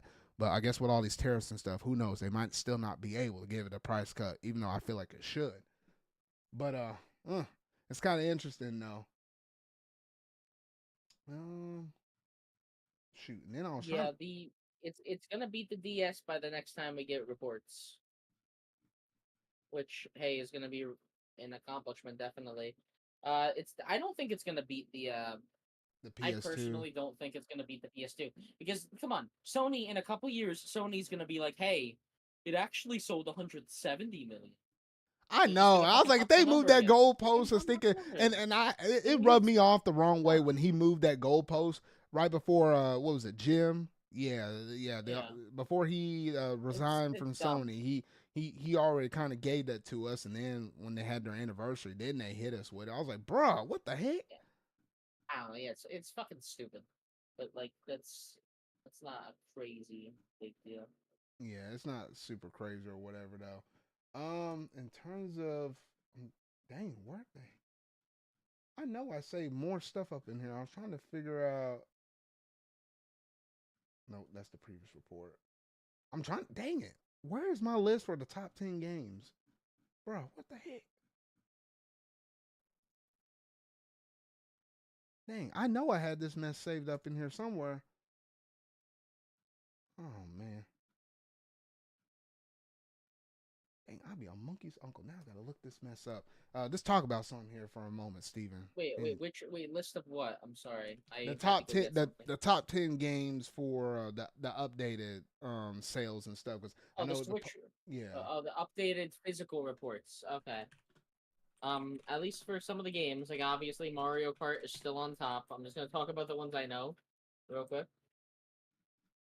Mario Kart is still on top, still selling way too many copies. Okay. Um, Pokemon Scarlet and Violet has jumped ahead of Sword and Shield to become the best-selling Pokemon game ever. Um, well, I think was it Red, Green, and Blue is still beyond it. So Pokemon is still kind of behind its original game, which is so funny to me. That Pokemania in the 90s was so strong that no Pokemon game has been able to beat it until almost now. Super Mario Odyssey is eventually, like very soon, going to get 30 million sales. It's like 29.28 right now. Which, hey, that would be if it does get that, it's apparently going to be the most the most games on one system to exceed 30 million sales. That would be 5 games on Switch that would have 30 million sales. Breath of the Wild, Mario Odyssey, Smash, Mario Kart, and Animal Crossing would all be above 30 million. Mario Party Jamboree sold 7.48 million copies, being the best selling first party game of the year, which is respectable. Like that for the third Mario Party on a system, it sold surprisingly well. Those are some of the main ones. Xenoblade Chronicles X Definitive Edition was not included in this, meaning like in its first week it did not crack a million, which kind of worries me. Zard, Okay. you still there? Yes. Okay. I finally got the numbers. I I said a couple of them. I don't know yeah. if you heard what I was saying. Yeah, I had to turn over to AI. AI just gave me the answer. I don't really like using AI that much though, but when you're in a pinch, it kind of comes in clutch. All right, I found it just by searching. yeah. So the number 10 spot was, how the heck is this still here? New Super Mario Brothers U Deluxe at 18.25, and this is all million. Um, Simple. It released at the right time. it Released really before did. Mario Maker 2, so it scratched the itch of a 2D Mario. A lot of people just never played this game on Wii U. Yeah, and then Super Mario Party was at 21.16. Legend of Zelda Tears of the Kingdom still hadn't really moved too much. 21.73. Then It's sad. It sold like 19 million in the first 3 days, and then went super stagnant. yeah. And then Sword and Shield at 26.72. And like what you said, Steven, Scarlet and Violet surpassed it at 26.79. Normally, that is so weird because you're always used to whatever Pokemon game comes out first on the console is the one that always sells more. That's like Diamond and Pearl selling more than Black and White, or it's like X and Y selling more than Sun and Moon. That's typically how it always plays out. But to have these games with Scarlet and Violet sell more than Sword and Shield, despite all the issues and stuff that they had with graphics and everything, though, that's wild to me. And I think it's like what the only other games that are above it at this point is like original Red, Blue, and Green, I think. So yeah, Yeah. that's just crazy. Yep. You were talking about Pokemon games, which got me extremely curious. Pokemon X and Y sold 16.78 million. Pokemon Sun and Moon sold 16.33 million. So it's a lot closer, actually. Yeah, it's Like they, close, but they they usually never surpass. yeah, Yeah, yeah. This is the first time it's surpassed. yeah. And then at spot number 5 is Super Mario Odyssey at 29.28. Should crack 30 million here soon, maybe. Number 4 is The Legend of Zelda Breath of the Wild at 32.81. Number 3 is Super Smash Bros. Ultimate, 36.24. Number 2, Animal Crossing New Horizons at 47.82. And lastly, Mario Kart 8 Deluxe, the king that never will be stopped. And it's the last time we can report on it in terms of it just, Nintendo Switch being the only one out in the marketplace. So this is the king of all kings that managed to win during this whole entire console's life. Mario Kart 8 Deluxe coming in at 68.2. It got close to hitting 70 million. It got close. It might honestly could be really close to actually hitting it right now. But these are the numbers based upon the end of March. So the end of the fiscal year right now, though. But yeah, 8 Deluxe coming in at almost 70 million for the whole entire generation. That is wild. We'll have to see and wait and compare it to numbers of what could rival it. Maybe with Mario Kart World, we'll see. But we'll just keep reporting on these numbers as we keep on getting them in though. But yeah, that's it in terms of like those updated numbers. Steven, you kind of filled us in on the like Xenoblade Chronicles X, the new kids on the block that got updated Yeah. numbers and stuff. One thing I'll say is already because I was looking at this just out of pure curiosity on my end. But on 3DS, Wii U, and Nintendo Switch, the best-selling game is a Mario Kart game by a long shot, mind you. Mm-hmm. Like, like it is super ahead. Like Mario Kart has been their best-selling game for the last what? Okay, last 15 years now. There is even if Mario Kart World does like a fraction of what 8 Deluxe did in like that first year, that's still like almost like 10 million. That's like a 10 million seller immediately right there. It's gonna be crazy how much this game sells if the system actually does well. And I'll be Which curious to we'll see see. if Nintendo gives us updates on like quick console numbers or game sales, which they will only tell us sales for like what would be Mario Kart World, maybe within the first few days or a week or two at most. If they just happen to quickly throw out some numbers like, oh yeah, this has been a hot seller. These are some quick numbers just right out the gate. I would like to see Yeah. those, but I don't know if they will. But it'd be kind of cool just to have a comparison. Say that way we can kind of put it right next to 8 Deluxes on the Switch version release, not the Wii U one, but the Switch version release though. But yeah, I think outside of that, that's all the numbers that we had to report up on within this one. There was a little bit more extra information and details up on it though, but I mean, ain't nothing like super extremely interesting. Like we know Switch 2 is about to come out and stuff though, so we'll probably just kind of Yeah. leave it at that. We'll just leave it at that. All right. Now, this a little bit of quick news here that we can just kind of brush aside here real quick though. They did manage to open up another Nintendo store over there in San Francisco. So now we got two here in the U.S. I kind of find it funny because they're also going to open up a fourth one over there in Japan, and somehow Europe never has any. Yeah. I was like, bruh. So I guess I don't know. Next time, if I ever go back over to California, that's a heck of a drive to get over there, or a crazy flight to get over there. Maybe I'll stop over there and see that because I just managed to visit your New York store up there, Steven, last summer, I believe, for the first time, though. So I don't know. I might be able to see the store at some point, though, but it ain't quickly on my bucket list. I got to go over there to the theme park first, though. Yeah, I hope we get one kind of in the middle of the country, but hey, this is cool. It's cool that we're getting another one just for Hey, if they people put that one in the can't middle of get the all the way to country, New York. Texas. For all things good, put it in Texas. I can actually visit that one a whole lot more often because I got family that live over there in Texas. Maybe around the Dallas area. I'm just throwing you a bone, Nintendo. Put it right there, and that'll be perfect. That'll be 5 hours away from where I'm at. That's doable. But outside of that, I think that's it. That was just a little bit of quick news right there. It's just nice to see Nintendo spread their wings and just open up more stuff. So hey, if you're on the West Coast, now you don't got to fly over there to the East Coast. All right, and then lastly, okay, we're getting tight on time.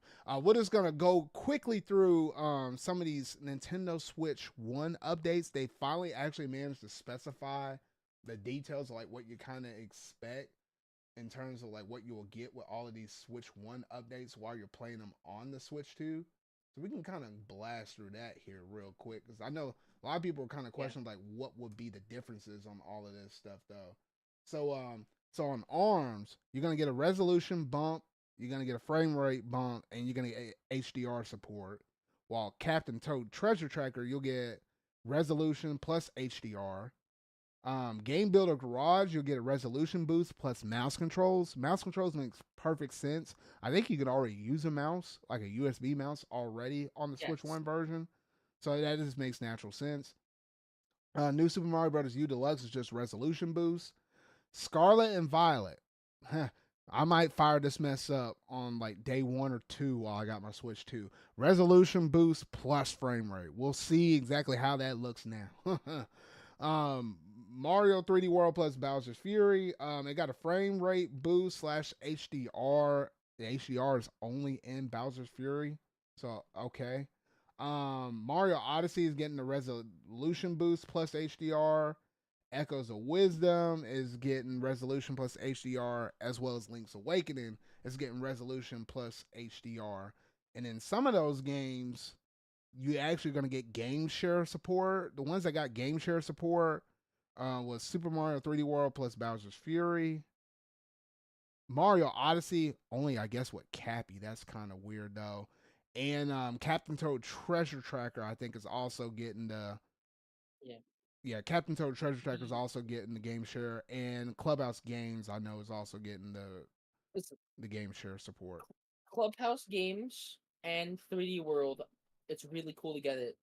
Mario Odyssey and the other ones aren't really that interesting, but Mario Odyssey at least is really funny because Cappy is extremely important for two player. If you didn't know, Mario Odyssey in two player is actually faster than one player.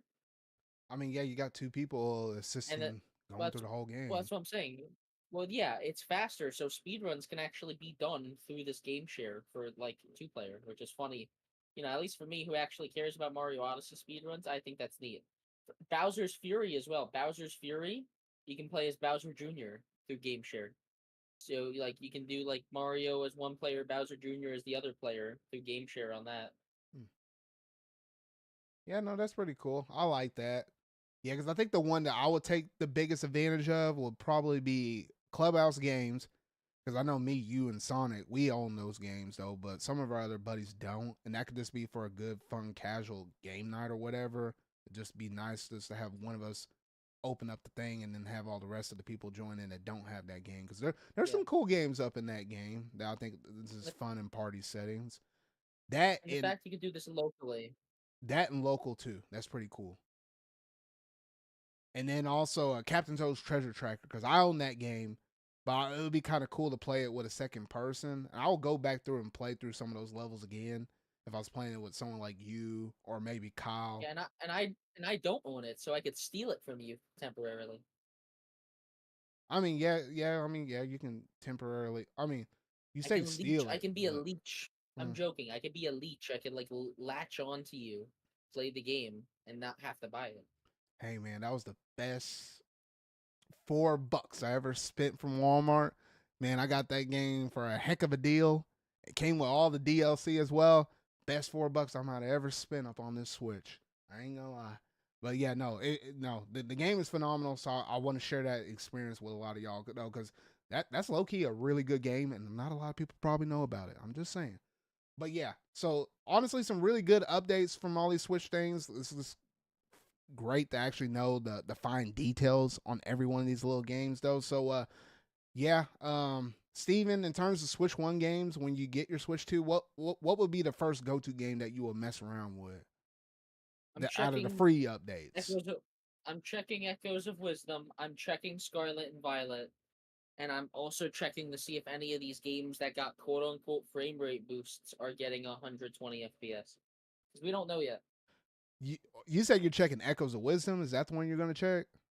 Yes, and then I'm I also might gonna check. look up I on. might check Link's Awakening out because I Yeah, know that one specific spot. I'm just gonna quickly run over there and just see what that looks it's the like. whole game. The Yeah. whole fucking game runs No, but terribly. you know that one particular spot with that swamp. Yes, Yeah, yes, I that's the understand quick, what easy you're saying. one. Yeah, so I'm just gonna But run over there. Echoes of Wisdom should be a clear cut 60 FPS the entire game. It should be. If it's not, that's embarrassing. Mm. Um, I was gonna say Mario Odyssey actually used dynamic resolution a bunch, so the game should be at a true 1080 60 the entire time, Yeah. which is gonna be great. Because Mario Odyssey at times could look fuzzy, but it's gonna look a lot more clear now. It only very rarely hits 1080p, just so it can keep 60 FPS. Mm-hmm. Either way though, these free updates are cool. I hope we get more eventually, because it's really weird for them to release them all on June 5th.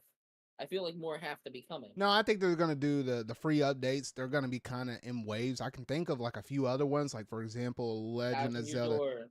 Well, you say Thousand Year Door. I'm thinking of Hyrule Warriors Age of Calamity. Shoot, that sucker Well, needs yeah, one. it needs one. We'll see. Maybe closer to Age of Imprisonment, we'll get it. I hope so. Probably, hopefully so. But yeah. So I think that's gonna do it in terms of all the Switch One enhancements though. And then the one last thing in terms of gaming news updates we want to talk about is just a quick little brief thoughts on some of that extra tidbit of news that we got from the game developers themselves on Mario Kart World. Because apparently this game was in development for almost the whole entire life cycle of the Nintendo Switch One. And they were just playing around with ideas and stuff. Like they wanted to do this ambitious game as what we all have seen throughout all the trailers and stuff, the direct presentations and stuff. And they were trying to get this mess to work on the Switch One. And they were having to make a lot of sacrifices where they were trying to cut down the resolution. They were trying to cut down the frame rates, try to scale back some of their ambitions and stuff. They just been kicking this can down the road so much to where eventually it just got around to the point where they started hearing about the first bit of news about the new console and some of the raw specs that they could do, and then they're like, "Well, let's just go ahead and pivot and move that stuff on over." It's kind of interesting. That's like probably the biggest takeaway you could probably take out of this stuff, though. But there's been quite a bit of interesting news updates that we've been getting from Mario Kart World as of late. So, Steven, if there's something you want to say, I know you're going to say some things, whatever it is, though. Go ahead and go on your like 2 or 3 minute spill because I gotta really use the restroom. I tried to hold out this whole show. I gotta go. About Mario Kart World, huh? Yeah. Okay. I think the most interesting stuff that we found out about Mario Kart World is that it started life as a Switch One game, and it was gonna release, or I forget what they said. It was gonna release around the 2020 esque time, like 2020, 2021, which totally makes sense. And I think they changed their plans on for a couple reasons. One of them, Animal Crossing, blew up insanely fast. They were probably not expecting Animal Crossing to be like their big COVID hit, mostly because COVID kind of threw a lot of things out of whack. Um, Other thing was just the Switch One hardware, which it makes total sense. Around that time, like what was it, 2020, 2021, is when I truly did feel like we were getting games that started to kind of not perform that well. Games that really had frame rate issues. We were getting a ton of those towards the later half of the Switch's life. which is why so many of these Switch 2 editions and updates are so important. It's because we were getting so many games that, like, frankly, ran like shit. So we're finally getting all of that corrected. And Mario Kart World, with what it's going for, totally understand why it needs like Switch 2 power to be able to load this entire world at once at a full 60 FPS and having 24 racers all on screen. There's a lot going on in Mario Kart, so I guarantee it can't be easy. Um, the other thing is that it seems like from the start they knew that what they wanted to do with this game. They knew they wanted it to be like this Mario Kart World Tour globe trotting thing. The idea for Cow came pretty early, and that kind of led everything else into happening. Um, we found out a lot of cool little tidbits about how this game is going to have over 200 new recorded tracks of music, which is a lot of fucking music. And we've heard a lot of it, and a lot of the music we've heard sounds amazing. This game's going to have one of the best soundtracks in a Mario game. So I personally cannot wait for that.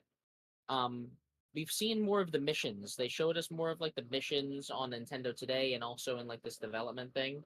And the missions are starting to look a lot more like Mario Kart DS's missions. We got some fun ones mixed in there, which is what I wanted. I want some of these missions to actually be somewhat interesting. So finding them in the open world is fun. Like you want to have.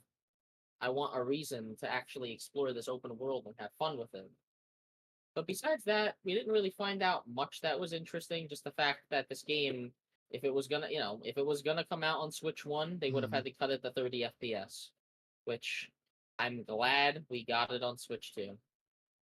No, yeah, it's a really good thing because I was like, if they had to make sacrifices on this after we waited so long on this, that's crazy. I didn't know if you mentioned about the whole thing of they were kicking the can so much that that's one of the reasons why we had the DLC for 8 Deluxe. That Yes, just kept them yeah, that was busy. yeah.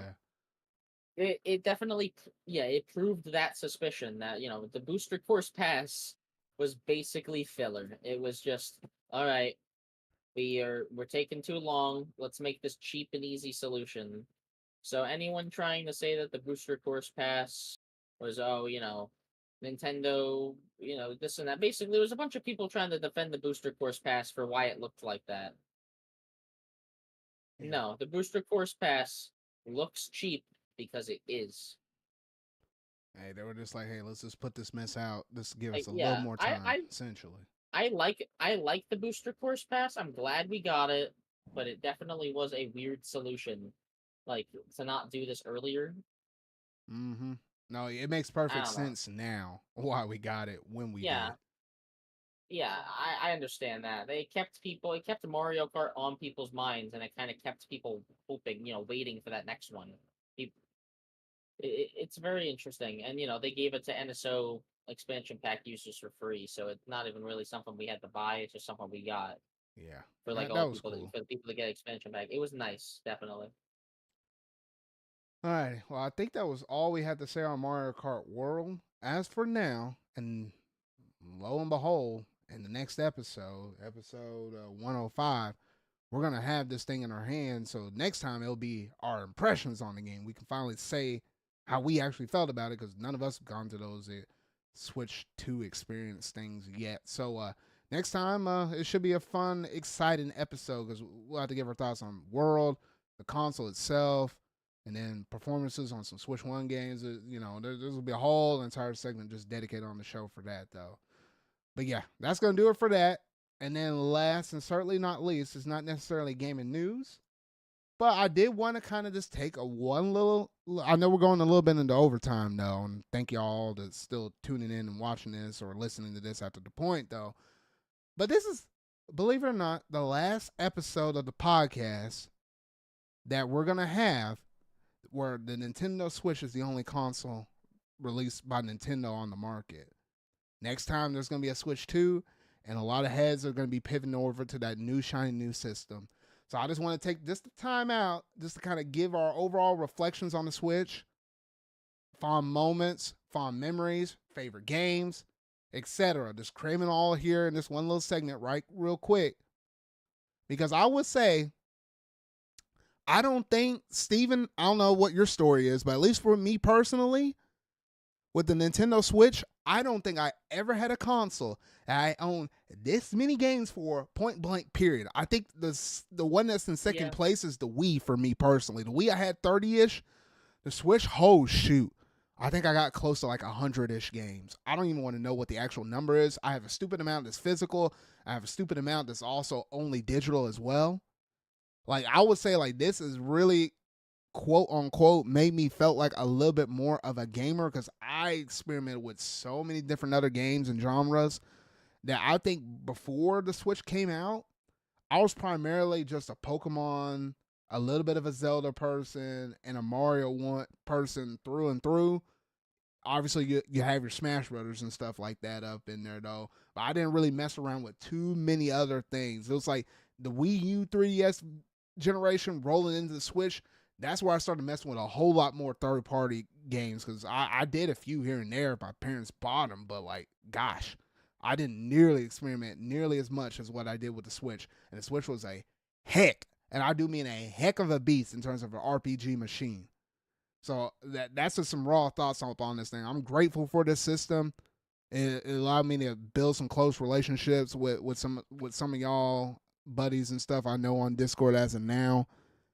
And my goodness, we'll talk about favorite games here in a bit though. But I'll let you spill some stuff if you got anything.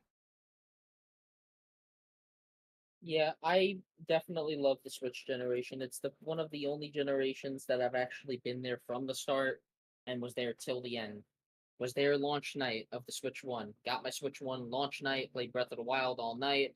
Basically got almost every first party game that came out. I've been on this road for way too long to give up now. And I'm gonna be there for Switch 2. I'm gonna be there day one of Switch 2 as well. And there's so many good games on this console. There are so many games that I would consider must plays. We just got extremely lucky and got a ton of fun games on this console.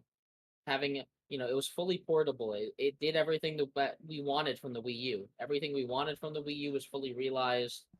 Uh, and when the Switch came out, it was a relatively competent piece of hardware just for being handheld.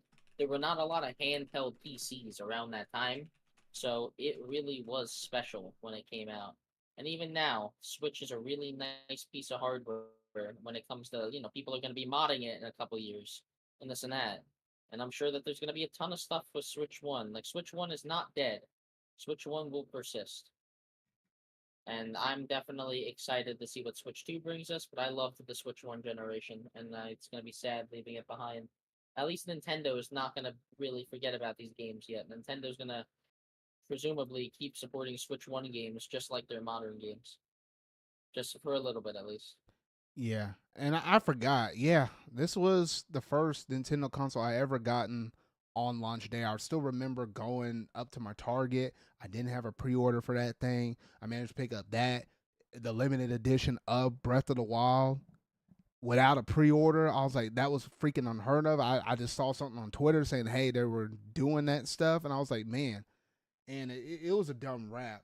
I was like, man, because there's so many good games, and I can give you like a good list of 20, whether it be first party or third party games. Though, if I were to give a shout out to a third party game, Dragon Quest 11S Echoes of Elusive Age, Definitive Edition on the Nintendo Switch, that's one heck of an RPG right there. I was like, I'll give a shout out to that one third party game though. But in terms of first party ones, you can't go wrong with Breath of the Wild. I imagine that's like one that's on both of our lists though. I also will say obviously Mario Odyssey. I think that's on both of our lists as well though.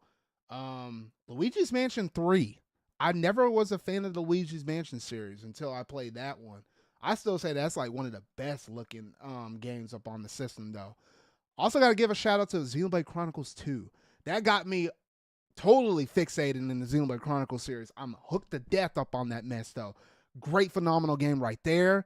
I also got to give a little respect on my boy Fire Emblem with Three Houses. Oh, shoot. That's one heck of a strategy game right there. I love the death on that one, though. Wasn't too much of a fan on Engage, though. And then Splatoon. Like, oh, shoot. I can't even tell you how many hours, Steven, I put up on, like, Splatoon 2 alone before I rolled over to Splatoon 3. I put over 1,000 hours between those games. Like, that's crazy. Splatoon 2 was really fun in that moment. Back then it was really fucking fun to play Splatoon 2. I have to give a personal nomination to Mario Maker 2 and Mario Odyssey as just some of my favorite experiences on this system. Played those games so much. I'm surprised you picked Mario Maker 2, given how much stuff that some people say about that game. What do people say? What, the online is bad? Yeah, I know the online's bad. I'm talking about like the actual the levels you can make, the game creation Oh tools yeah, mixed keep on into it. talking. The store the story mode. Well, I'm not going to talk for too long. It's 12:18, Zard. I'm going to be going to bed soon. But like, it's got a ton of stuff built into that. It's a very fun game. I put like a ton. I put more than 1,000 hours in Mario Maker 2, and then Mario Odyssey is one of my favorite speedrun games. It's just so fun to play through that game over and over again.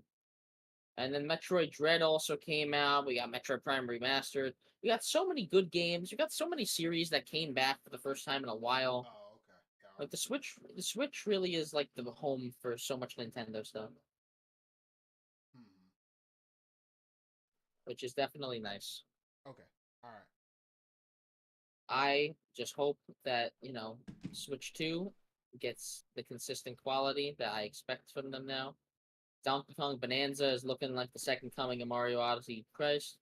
So I don't think I'll have to wait long to get my new 3D platformer Oh to no. just sink my teeth into, which is nice. And that's all I'll say. I think we're almost done, right?